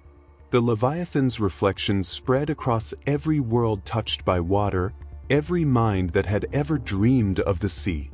Even the Emperor stirred, his light flickering as the storm reached for Terra's heart. Arthur knew what was coming. The gods had stopped fighting each other. Now they would fight reality itself. He gripped the trident tighter. The golden veins along its haft began to glow, pulsing in rhythm with his heartbeat. He could feel the tan fragment inside awakening, reacting to the search. If the sea of souls drowns the stars, he murmured, then I'll give it something new to reflect. He raised the trident toward the sky. The water around him began to rise, not as flood, but as armor. It climbed his body in ribbons of gold and blue, swirling around his shoulders, his chest, his hands. When he looked up, his eyes burned like the sun beneath the waves. The warp Leviathan's voice filled the heavens. You would stand against us alone? Not alone, Arthur said. He thrust the trident forward. From the depths of Terra's oceans, millions of droplets lifted into the sky, glowing like stars. From the dead seas of Mars, rivers of molten silver ascended. From every world he had ever touched, water answered his call. A single word left his lips, soft and absolute. Rise. The universe obeyed. The void trembled. The warp Leviathan roared, its form twisting, expanding, collapsing, becoming shape and formlessness all at once. It reached toward him, claws of shadow and flame cutting through reality itself. Arthur met the strike head-on. Trident against chaos. Motion against madness. Sea against storm. The collision lit the heavens. Half the stars in the sector vanished. The other half burned brighter than they ever had. For a single heartbeat, the warp froze. And in that stillness, Arthur saw it, the truth behind the merged gods. They were not unity. They were addiction. A hunger so deep it mistook itself for purpose. He whispered through the roar, "You are what happens when the sea forgets how to give." Then he struck. The trident's light tore through the vortex, splitting the Leviathan's form in two. For a moment, the gods screamed as one, and then their voices broke apart, their harmony collapsing back into discord. The warp exploded outward, waves of corruption shattering into fragments of color. The Leviathan fell back into the sea that had birthed it, wounded but alive. Arthur fell with it, sinking through the light. The stars above blurred into blue, the blue into black. He closed his eyes and let the current take him. He had seen the gods united. He had seen corruption take shape. And now he understood what must come next. To defeat the sea's infection, he would have to call upon the ocean that existed before the gods. The first tide. The true creation. He whispered to the dark as he fell. The deeper the corruption, the deeper I'll go. And the sea answered. There was no sound where he fell. No light. No direction. Only pressure. The warp receded above him, its color and noise stripped away layer by layer. The deeper he sank, the quieter the universe became, until even the Leviathan's roar vanished into stillness. He had gone past time, past memory, past the tides of souls. He was falling into what existed before the gods had learned to name themselves. And in that silence, he felt it. Something vast. Something older than thought. The first sea. It was not made of water nor of light. It was possibility, unshaped, unclaimed, unafraid. The raw pulse of creation itself. He drifted within it like a shadow across dawn. Every breath echoed as thunder. Every motion birthed color. The trident in his hand glowed faintly, its tan shard trembling, not in fear, but in reverence. The weapon was older than worlds, yet it had never touched this place. Nothing had. He understood, then, why even gods feared the deep. They were born from it. They could not survive within it. Arthur closed his eyes. His mind stretched outward, past flesh, past spirit, until he was no longer separate from the current. He let go of everything that defined him. King, warrior, savior, all of it dissolved into motion. And in the dark, something answered. The sound came first, not speech, but vibration. A hum so low it felt like heartbeat. The sea of creation was aware, and it recognized him. You call yourself the king of the drowned. The voice was everywhere, vast and calm, neither male nor female, yet intimate as breath. You seek my strength to silence what was born from me. Arthur's voice was small, but steady. Yes. The gods have become the infection of their own creation. I need your power to end them. You would erase them? I would return them. The sea rippled. Light bloomed in its depths, galaxies forming and dying in seconds. You understand balance. I understand debt. Then you understand what it costs. Arthur nodded. I do. The voice softened, becoming like the sound of waves on a forgotten shore. Before the stars, I was the motion that learned to listen to itself. Before gods, I was the sound that dreamed of form. Every being that has ever existed carries a drop of me within them. You are no exception. Then use me, he said. I cannot use what I am. The sea shivered, not in refusal, but in remembrance. You are my reflection in a broken age. The gods cannot be destroyed by hate or fire, for they are built from both. They can only be silenced by remembering what they forgot. Arthur frowned. What did they forget? The gift that gave them life. The water brightened. Images formed in the glow, stars igniting, atoms weaving into cells, oceans rising on nameless worlds. Life emerging from chaos, not to conquer, but to witness. They forgot wonder. The words echoed through him, simple and terrible. Call me and I will answer. But to speak my name, you must become what you were before kings, before gods, before thought. He hesitated. To return to that state would mean giving up everything that tethered him to self. He would become motion, pure, endless, unbound. He would no longer be Arthur Curry. He would be the sea itself. He thought of Lyra, of the child on Calyx Theta, of the billions praying to oceans they didn't understand. He thought of their fear, their courage, their hunger for meaning. He thought of humanity's salt. And he smiled. Then let me remember for them. He drove the trident into the dark. Light exploded outward. Every atom in the void trembled. The sea itself awakened, vast and radiant, stretching across eternity. Galaxies bent around it. The warp recoiled, hissing like steam. The gods screamed, their merged voice cracking, their perfection undone by something purer than chaos, older than faith. Arthur was gone. There was no man, no armor, no name. Only current, only light. And from that light, a single voice rose, calm, eternal, absolute. I am the first tide. The sea answered, folding into him. He felt creation flow through every nerve, every particle of thought. He could see everything, every ocean, every star, every soul, and all of it moving in rhythm. It wasn't destruction. It was remembrance. The voice spoke one last time. Now go, my reflection. Remind them how to begin. The light collapsed inward. The silence shattered. Arthur opened his eyes.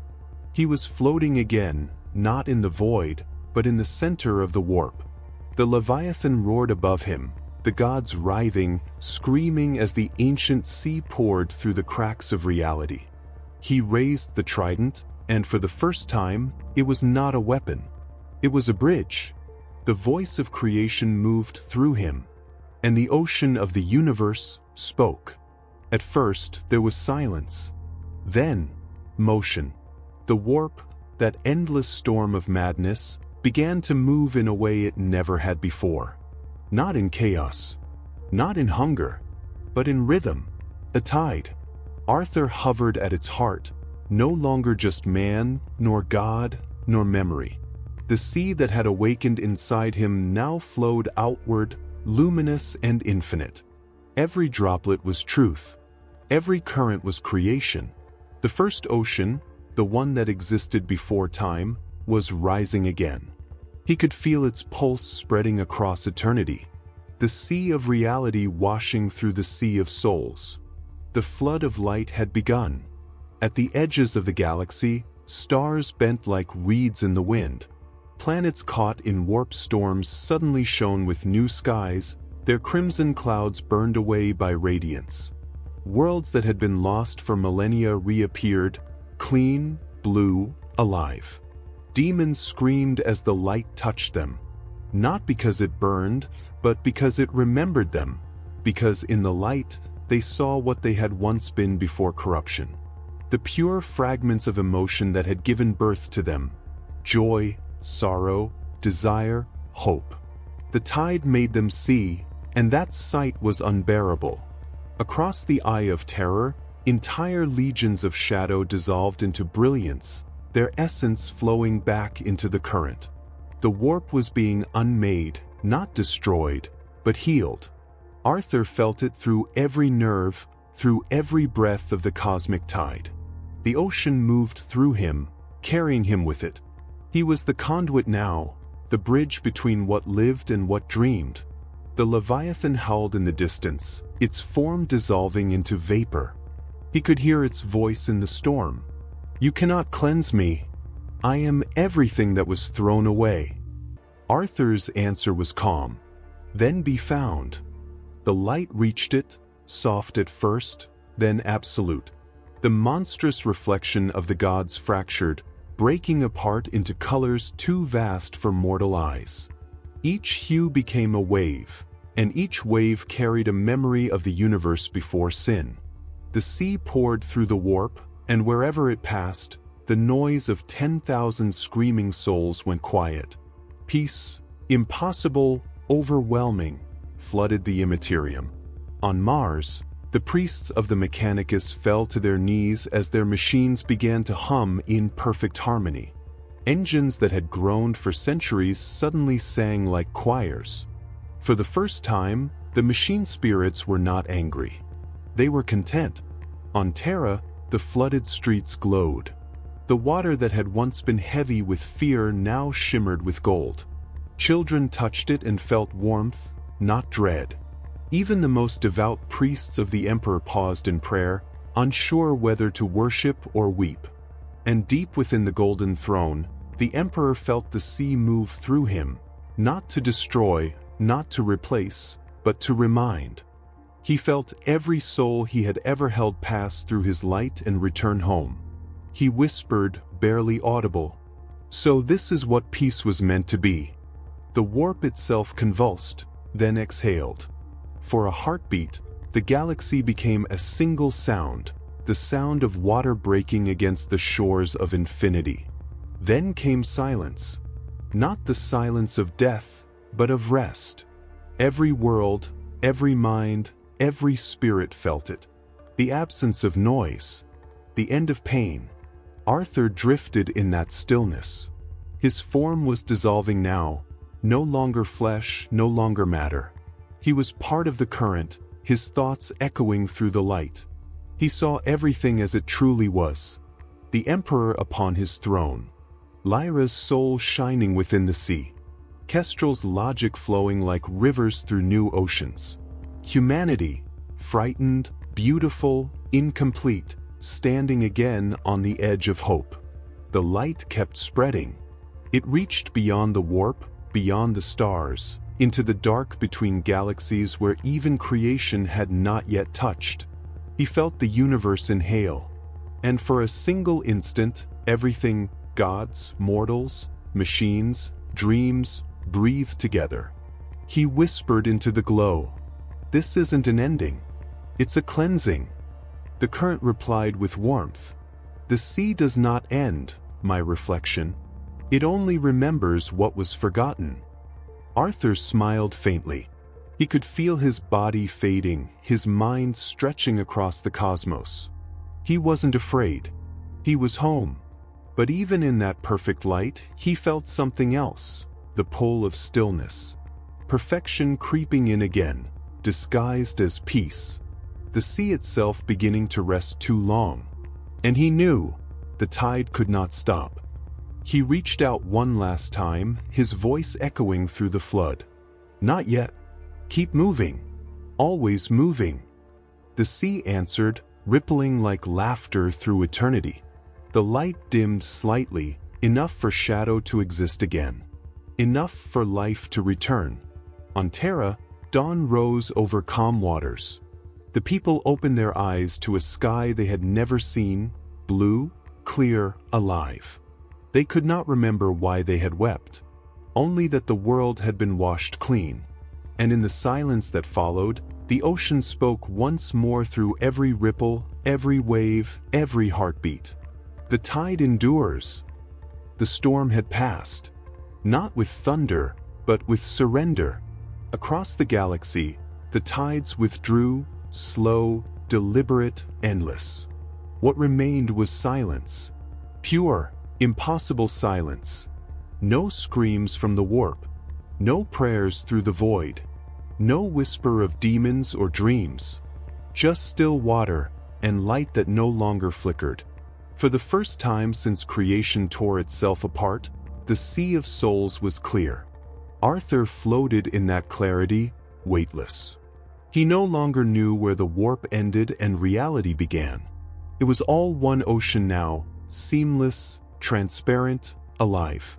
The water glowed faintly around him, reflecting not stars, but memories. He saw them move beneath the surface. Faces, moments, civilizations, all adrift in calm current. Not trapped.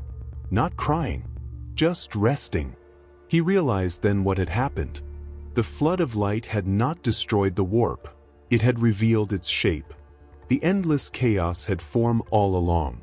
It had simply been too loud for anyone to hear. The gods were gone.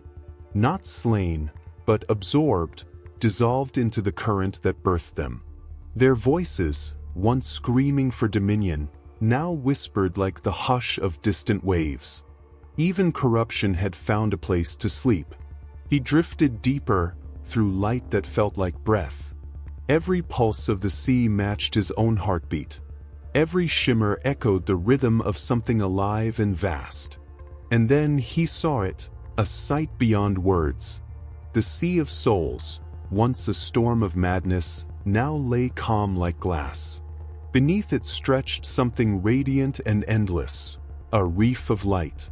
Not stone, not coral, but consciousness woven into pattern.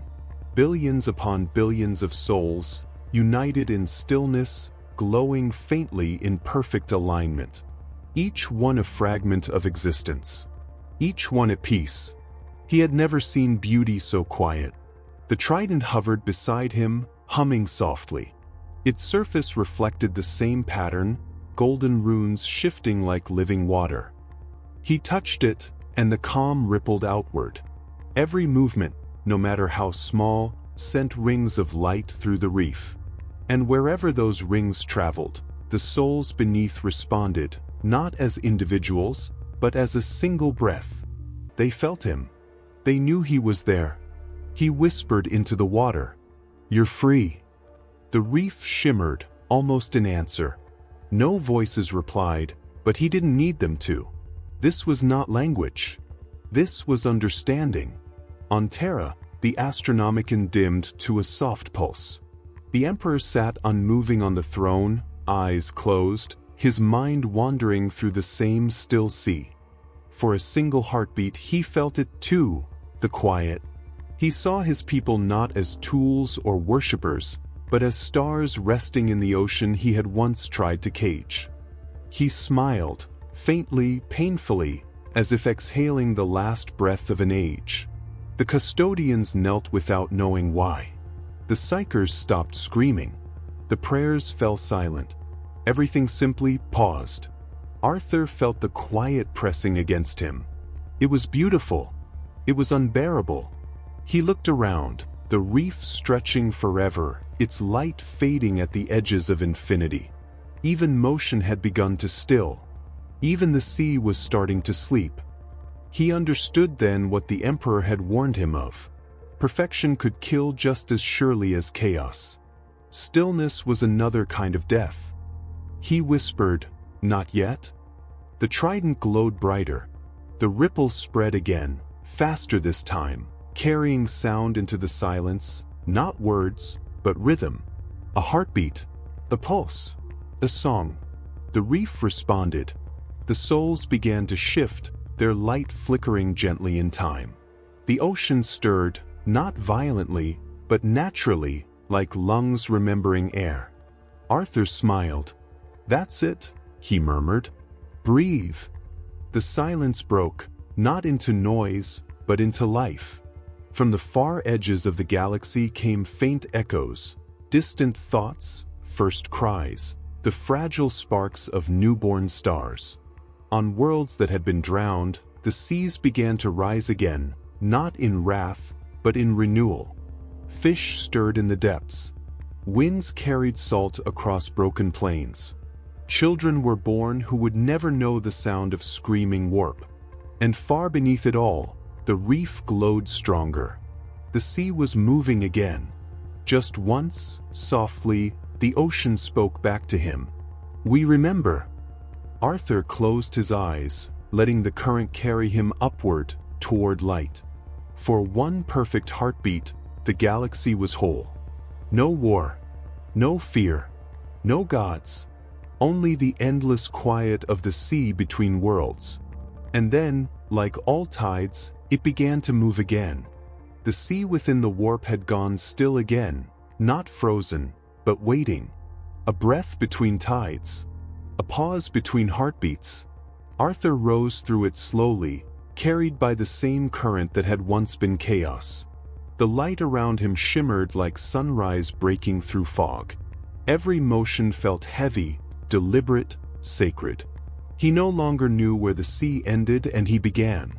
The flood of light had washed away every boundary. There was no crown, no armor, no flesh. Only awareness. Only will. And beyond that still horizon, he felt him. The Emperor. Terra floated below, wrapped in oceans of gold. The palace no longer burned. Its spires gleamed through the mist, their reflections soft against the calm sea. The air itself hummed, not with prayer or fear, but with something closer to peace. Arthur descended. The marble steps that once led to the throne were half submerged, the water glowing faintly with the light of 1,000 souls at rest. Every ripple carried whispers, memories of humanity breathing again. He walked across the surface, each step soundless. And before him, at the heart of the palace, the golden throne waited. It no longer blazed with fire or agony. Its light had softened. It was no longer a prison, it was a mirror. The figure upon it stirred. Eyes of molten gold opened slowly, as if waking from a long, merciful sleep. Arthur stopped at the base of the dais. He said nothing. Neither did the Emperor. For a long moment, they only looked at each other, two remnants of creation's will, standing amid a universe finally at rest. The silence between them was not cold. It was full. The Emperor's gaze flickered, studying him. When he finally spoke, his voice was quieter than Arthur remembered. "You've done what I could not." Arthur lowered his head slightly. "I didn't fix it. I just reminded it to breathe." The Emperor smiled, faintly, almost human. "And that is the difference." He rose from the throne, the golden bindings that had once chained him breaking away like strands of light. Each fragment dissolved into the air, absorbed by the sea that now surrounded the palace. For the first time in 10,000 years, the Emperor stood unbound. Arthur felt his presence, not as power, but as gravity. The kind that didn't pull but centered everything around it. "When I built this empire," the Emperor said, "I thought I was saving humanity. I thought control was mercy. That order was love." He looked toward the sea outside, its calm surface reflecting the stars. "But I see now that I was only afraid. Afraid they would destroy themselves if I did not hold them still." Arthur's voice was low. "Stillness is death. Even the sea drowns when it stops moving." The Emperor nodded slowly. "You've shown me that. You remind me of what I was before the crown, before the wars, before the throne." He turned back to him. "I see in you the thing I buried to survive." Arthur frowned slightly. What was that? Wonder. The word was simple, but it carried the weight of galaxies. The water rose gently around them, waves touching the throne without sound. Through the golden light, Arthur saw the reflections on its surface shift, not of gods or soldiers, but of stars being born. Creation remembering itself. The Emperor stepped closer.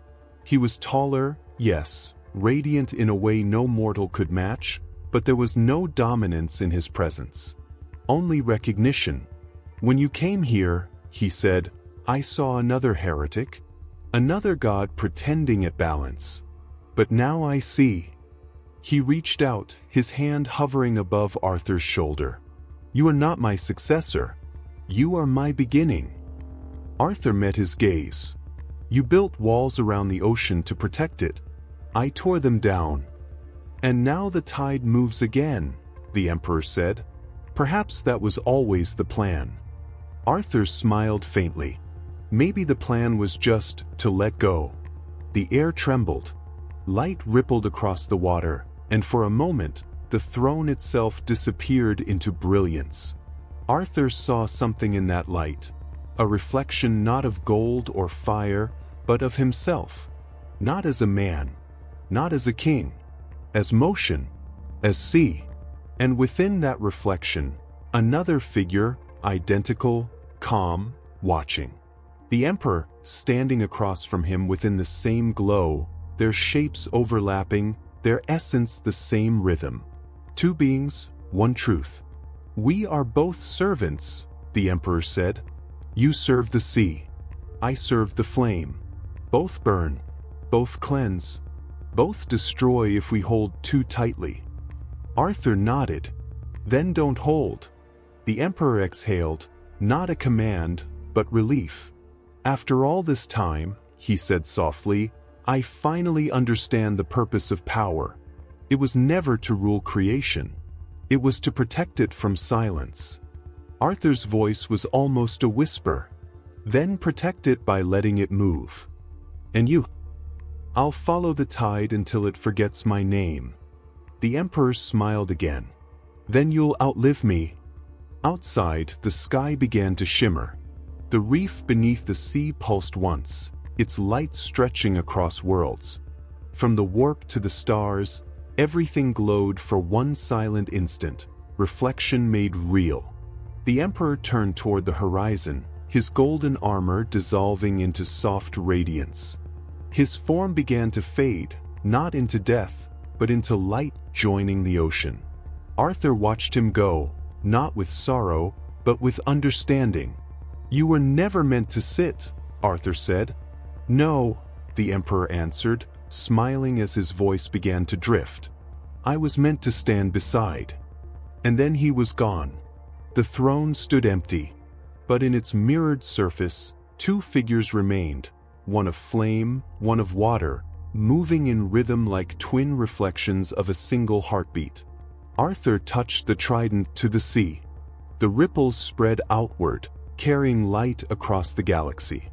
Everywhere they reached, humanity looked upward, not to pray, but to breathe. He looked once more toward the throne.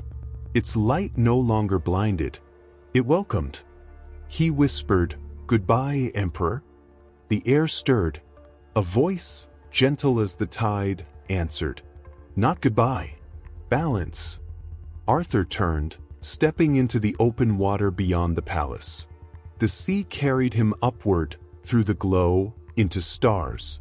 The world below shimmered, gold fading to blue, blue fading to calm. And for the first time in 1,000 ages, the Emperor's reflection moved freely within the tide, no longer a master of creation, but its protector once more.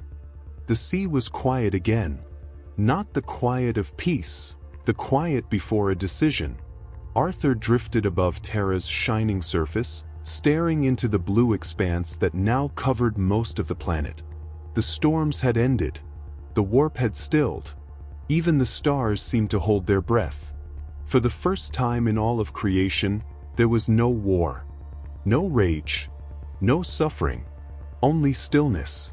And that stillness terrified him. He hovered at the edge of the stratosphere where space met sky. Below him, the oceans shimmered with the light of the new dawn, perfect, unmoving, flawless. Each wave mirrored another. Each current obeyed the next. It was beautiful. It was wrong. The trident hung weightless in his grasp, its surface dull, its hum fading. It no longer needed to sing. The sea obeyed without question. He closed his eyes and whispered, "It's too quiet." The current replied with gentle rhythm, "You wished for balance. It is done." "Balance isn't silence," he said. "It's breath. There is no breath without rest." Arthur frowned. The voice, the ocean itself, had begun to sound like him. Not echo, not reflection, but imitation. The sea had learned to obey too well. He drifted lower, his boots touching the water's surface. It didn't move. It didn't ripple.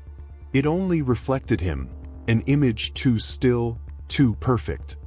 He saw himself not as he was, but as he could have become, a figure of light and calm, worshipped and eternal. A god of equilibrium, a statue carved in mercy and obedience. He took a step forward, and the reflection stepped with him. No delay, no resistance. He could feel the temptation crawling beneath his skin. The calm, the certainty, the end of all struggle. To keep this stillness would mean safety forever.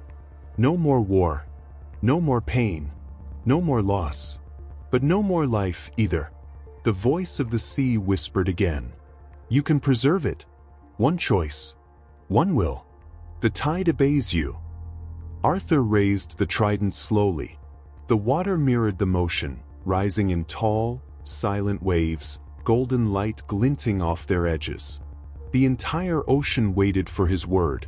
One command, and the calm would stay, eternal, unbroken. He would become the heart of stillness. The world would never change again. He hesitated. Every instinct screamed against it. Every memory whispered for it. He remembered Lyra's dying words, the Emperor's tired eyes, the faces of the people praying to storms. They had all wanted peace. He had given it to them. But at what cost? A faint wind touched his cheek. Turned. Behind him, the sky shimmered, faint ripples of distortion spreading through the clouds. Not warp, not corruption, something else. Motion. The universe had begun to breathe again. He could feel it in the stars, the faint pulse of gravity shifting, the hum of matter returning to chaos. The tide was trying to rise. The sea resisted. Two forces. One seeking movement, the other clinging to peace. And he stood between them, the fulcrum, the choice of the tide. Arthur looked into the water again. His reflection stared back, serene, flawless, eternal. He asked quietly, "If I let you stay, will they live?" The reflection smiled. "They will endure, forever, untouched by fear, unbroken by pain. And if I let it move, they will suffer again. They will fight. They will die. The cycle will return." Arthur stared into those calm eyes. It was everything he had fought for, everything he had feared. "And if they suffer," he whispered, "they'll grow." The reflection tilted its head. "They'll forget you." Arthur smiled faintly. "Good." He lifted the trident, and for the first time since the flood of light, it sang. A low, resonant hum that rolled through the ocean like thunder beneath calm skies. The reflection's smile vanished. "You would end perfection?" "I'd end stillness," Arthur said. "Perfection's just a cage that forgot it's drowning." The sea trembled. The reflection's calm face rippled, warping into anger, into fear, into pleading. "You cannot control it once it moves again. The gods will rise. Chaos will return." Arthur stepped forward, lowering the trident until its tip touched the glassy water. "Then I'll trust them to remember." He drove the trident down. The sound was like the first heartbeat in the universe. The water shattered, not into fragments, but into waves. The still ocean roared, surging upward, alive again. Color returned to the world, blue deepening, gold dissolving into foam. The air filled with wind, the smell of salt, the sound of motion. The reflection screamed as it broke apart, dissolving into countless ripples. From its fragments rose currents, new and wild, the rebirth of chance. The calm was gone. The sea was alive. Arthur fell to one knee, the force of it overwhelming. The trident glowed bright gold, its surface cracked from the strain. He looked up as the horizon burned with sunrise, a dawn that shimmered across the galaxy. Planets stirred. Stars breathed. The warp began to hum again, not in rage, but in rhythm. The gods were gone, but their memory lingered, reshaped, reborn. Balance had become motion once more. Arthur stood, exhausted, watching the waves crash against the marble of the palace. The calm voice of the sea had vanished. In its place was music, unending, unpredictable, alive. He smiled. "That's better." The trident pulsed once, faint but steady. Its song faded into the rhythm of the tide. He looked toward the stars, 1,000 new storms waiting to be born. He knew they would come. He knew chaos would return. He knew humanity would forget and fight and fall again. And yet he also knew they would rise. Because motion was life. Because imperfection was the sea's only truth. Arthur whispered to the horizon, "Let it move." And the universe obeyed. The tide had turned. The calm was broken. The universe breathed again. But with that breath came noise, faint at first, then rising. Whispers in the current. Echoes of what had been. The gods. They had no bodies now, no thrones, no temples. But they lived in memory, in instinct, in the small, fearful corners of every mortal mind. And as the tide moved, so did they. Arthur floated above the sea of stars, watching ripples form in the light. The trident pulsed faintly, its gold dulled to a warm, exhausted glow.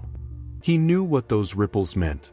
The warp was awakening again, not to destroy, but to remember its shape.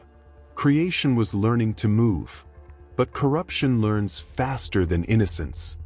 He whispered, "Not again." The voice of the deep, the one that had once been creation itself, murmured faintly through the current. "Every wave repeats its pattern, my reflection. Every tide carries its shadow." "I know," Arthur said softly. "That's why I'm going back." "To destroy them?" "No," he said. "To bury them where they belong." He turned toward the eye of terror, that ancient wound in the skin of reality. It no longer bled light or fire. Now it shimmered like deep water at dusk, vast, silent, endless. The mouth of eternity. He flew toward it, the trident humming low, the sea of souls rising to follow. Everywhere he passed, the stars dimmed, not in fear, but in reverence.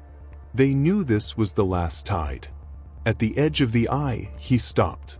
The current swirled around him, waiting. The sea had followed him to the threshold of the warp, as if reluctant to let him go.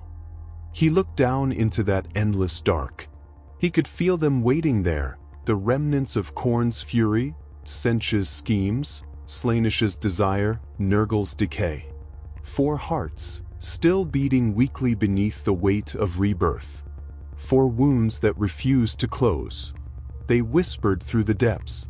"We are you. You made us move. You cannot drown thought." Arthur raised the trident, its light spilling across the event horizon. "I don't need to destroy you," he said. "I just need you to rest. We do not sleep. Then I'll teach you." He stepped forward, and the sea followed. The water swallowed him whole. The stars vanished. The light died. He fell through endless dark, deeper than time, deeper than sound. Each layer of the warp peeled away like skin, revealing new colors, new screams, new silence. He saw civilizations long gone, souls half-remembered, prayers still echoing in forgotten tongues. All of them flowed into the current behind him.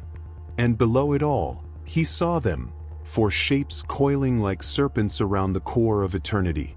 They were smaller now, diminished by the light. Yet their presence filled the void. Their eyes opened as one. "King of the drowned," they said together, "you bring the sea to the sea." Arthur gripped the trident. "Then drown with it." The gods rose from the abyss. Khorne's rage burned like molten iron. Tzeentch's laughter twisted through light.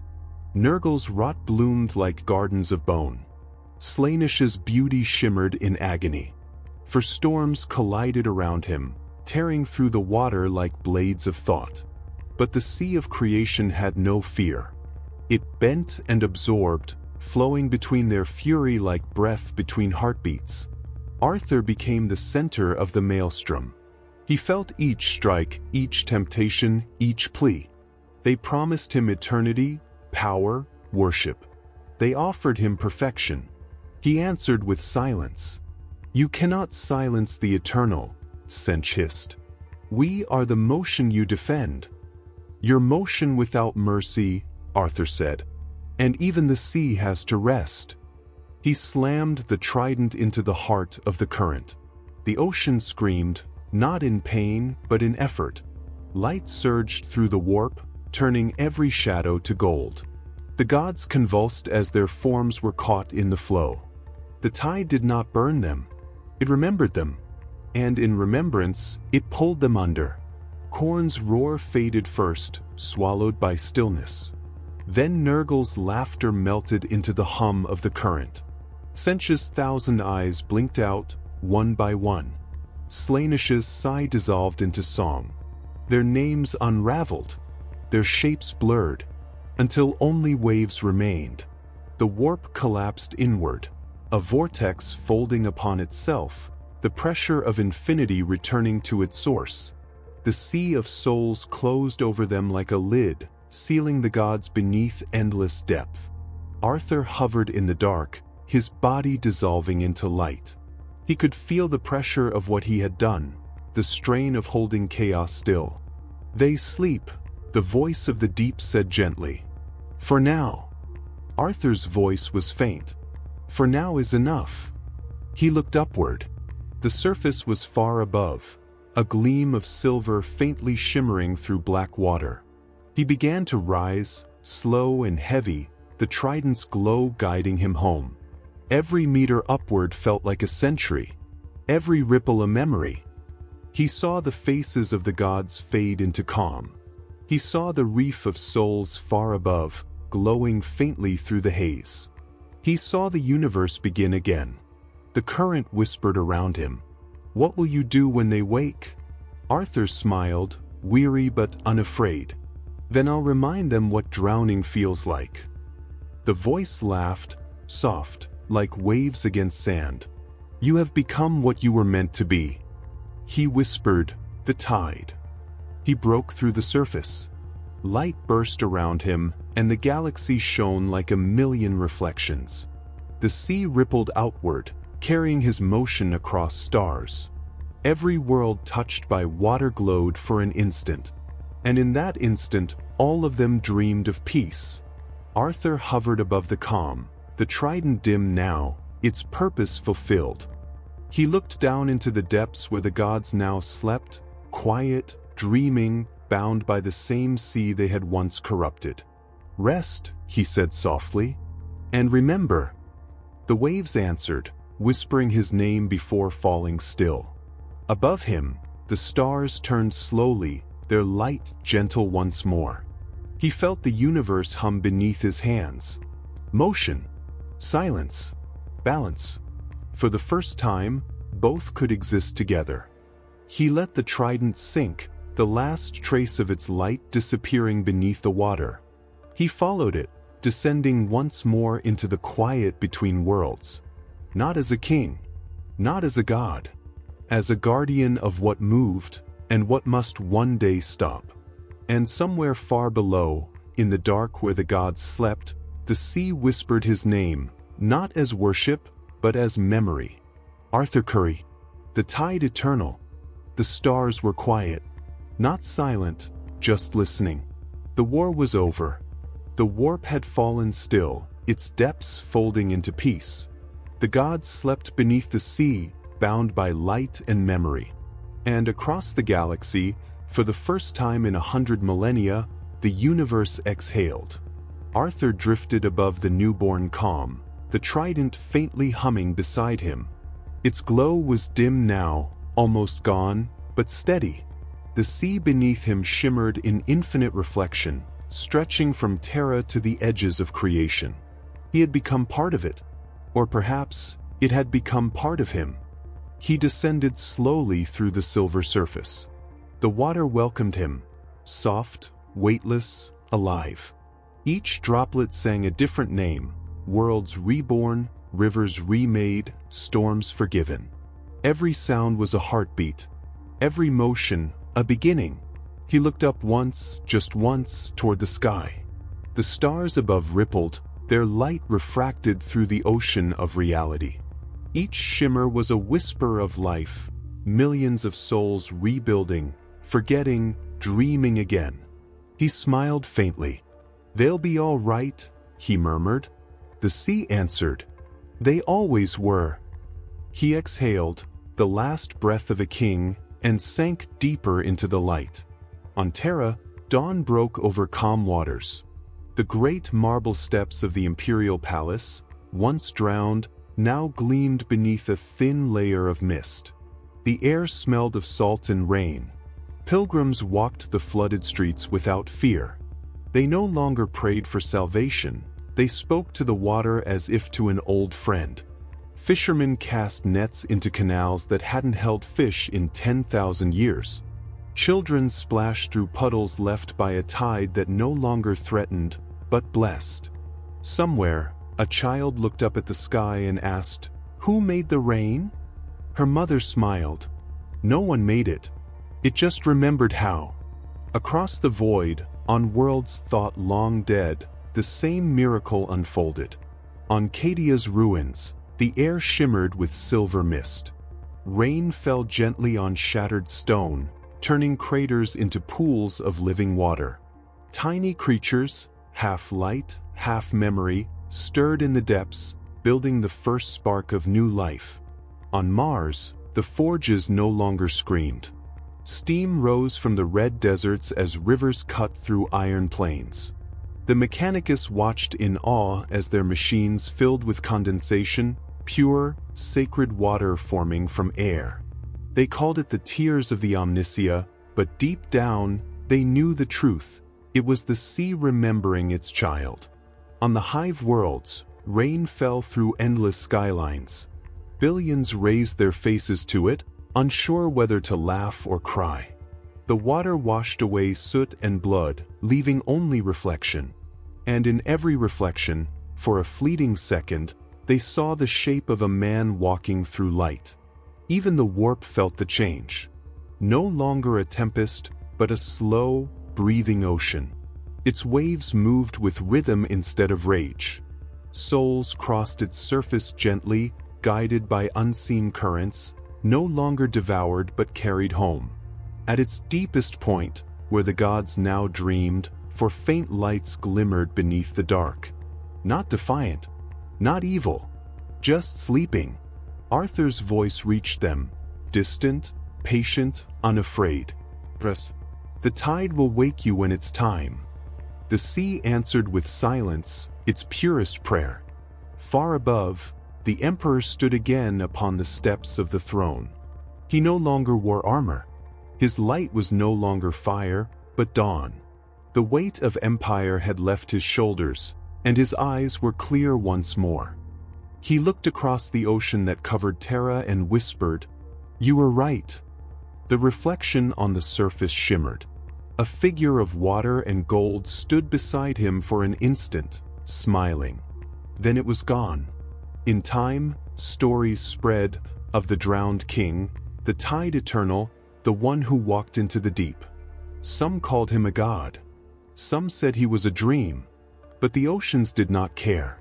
They moved with his memory, and that was enough. On 1,000 worlds, the first rains began to fall. On barren moons, clouds gathered for the first time since their birth. On forge worlds, rivers carved paths through metal. On dead colonies, grass grew from salt. Everywhere the same whisper echoed in the wind. The sea remains. Deep beneath the waves, Arthur drifted through soft light. He no longer felt pain or purpose. There was no need. The universe would move with or without him now. He reached out a hand, letting the current slip between his fingers. Each droplet held an echo: Lyra's laugh, Kestrel's voice, the Emperor's sigh. Every life he had touched flowed past him, into infinity. He closed his eyes. The sea carried him downward, gently, endlessly. And as he vanished into the depths, he smiled. Not because he was gone, because he had become everything he'd ever loved. The tide, the current, the motion, the balance. Above, the surface rippled one last time. A single wave rose and fell like a heartbeat. Then the water stilled, calm and infinite. A whisper drifted through the new rain falling across the stars. It was not a prayer. It was a promise. The sea remembers.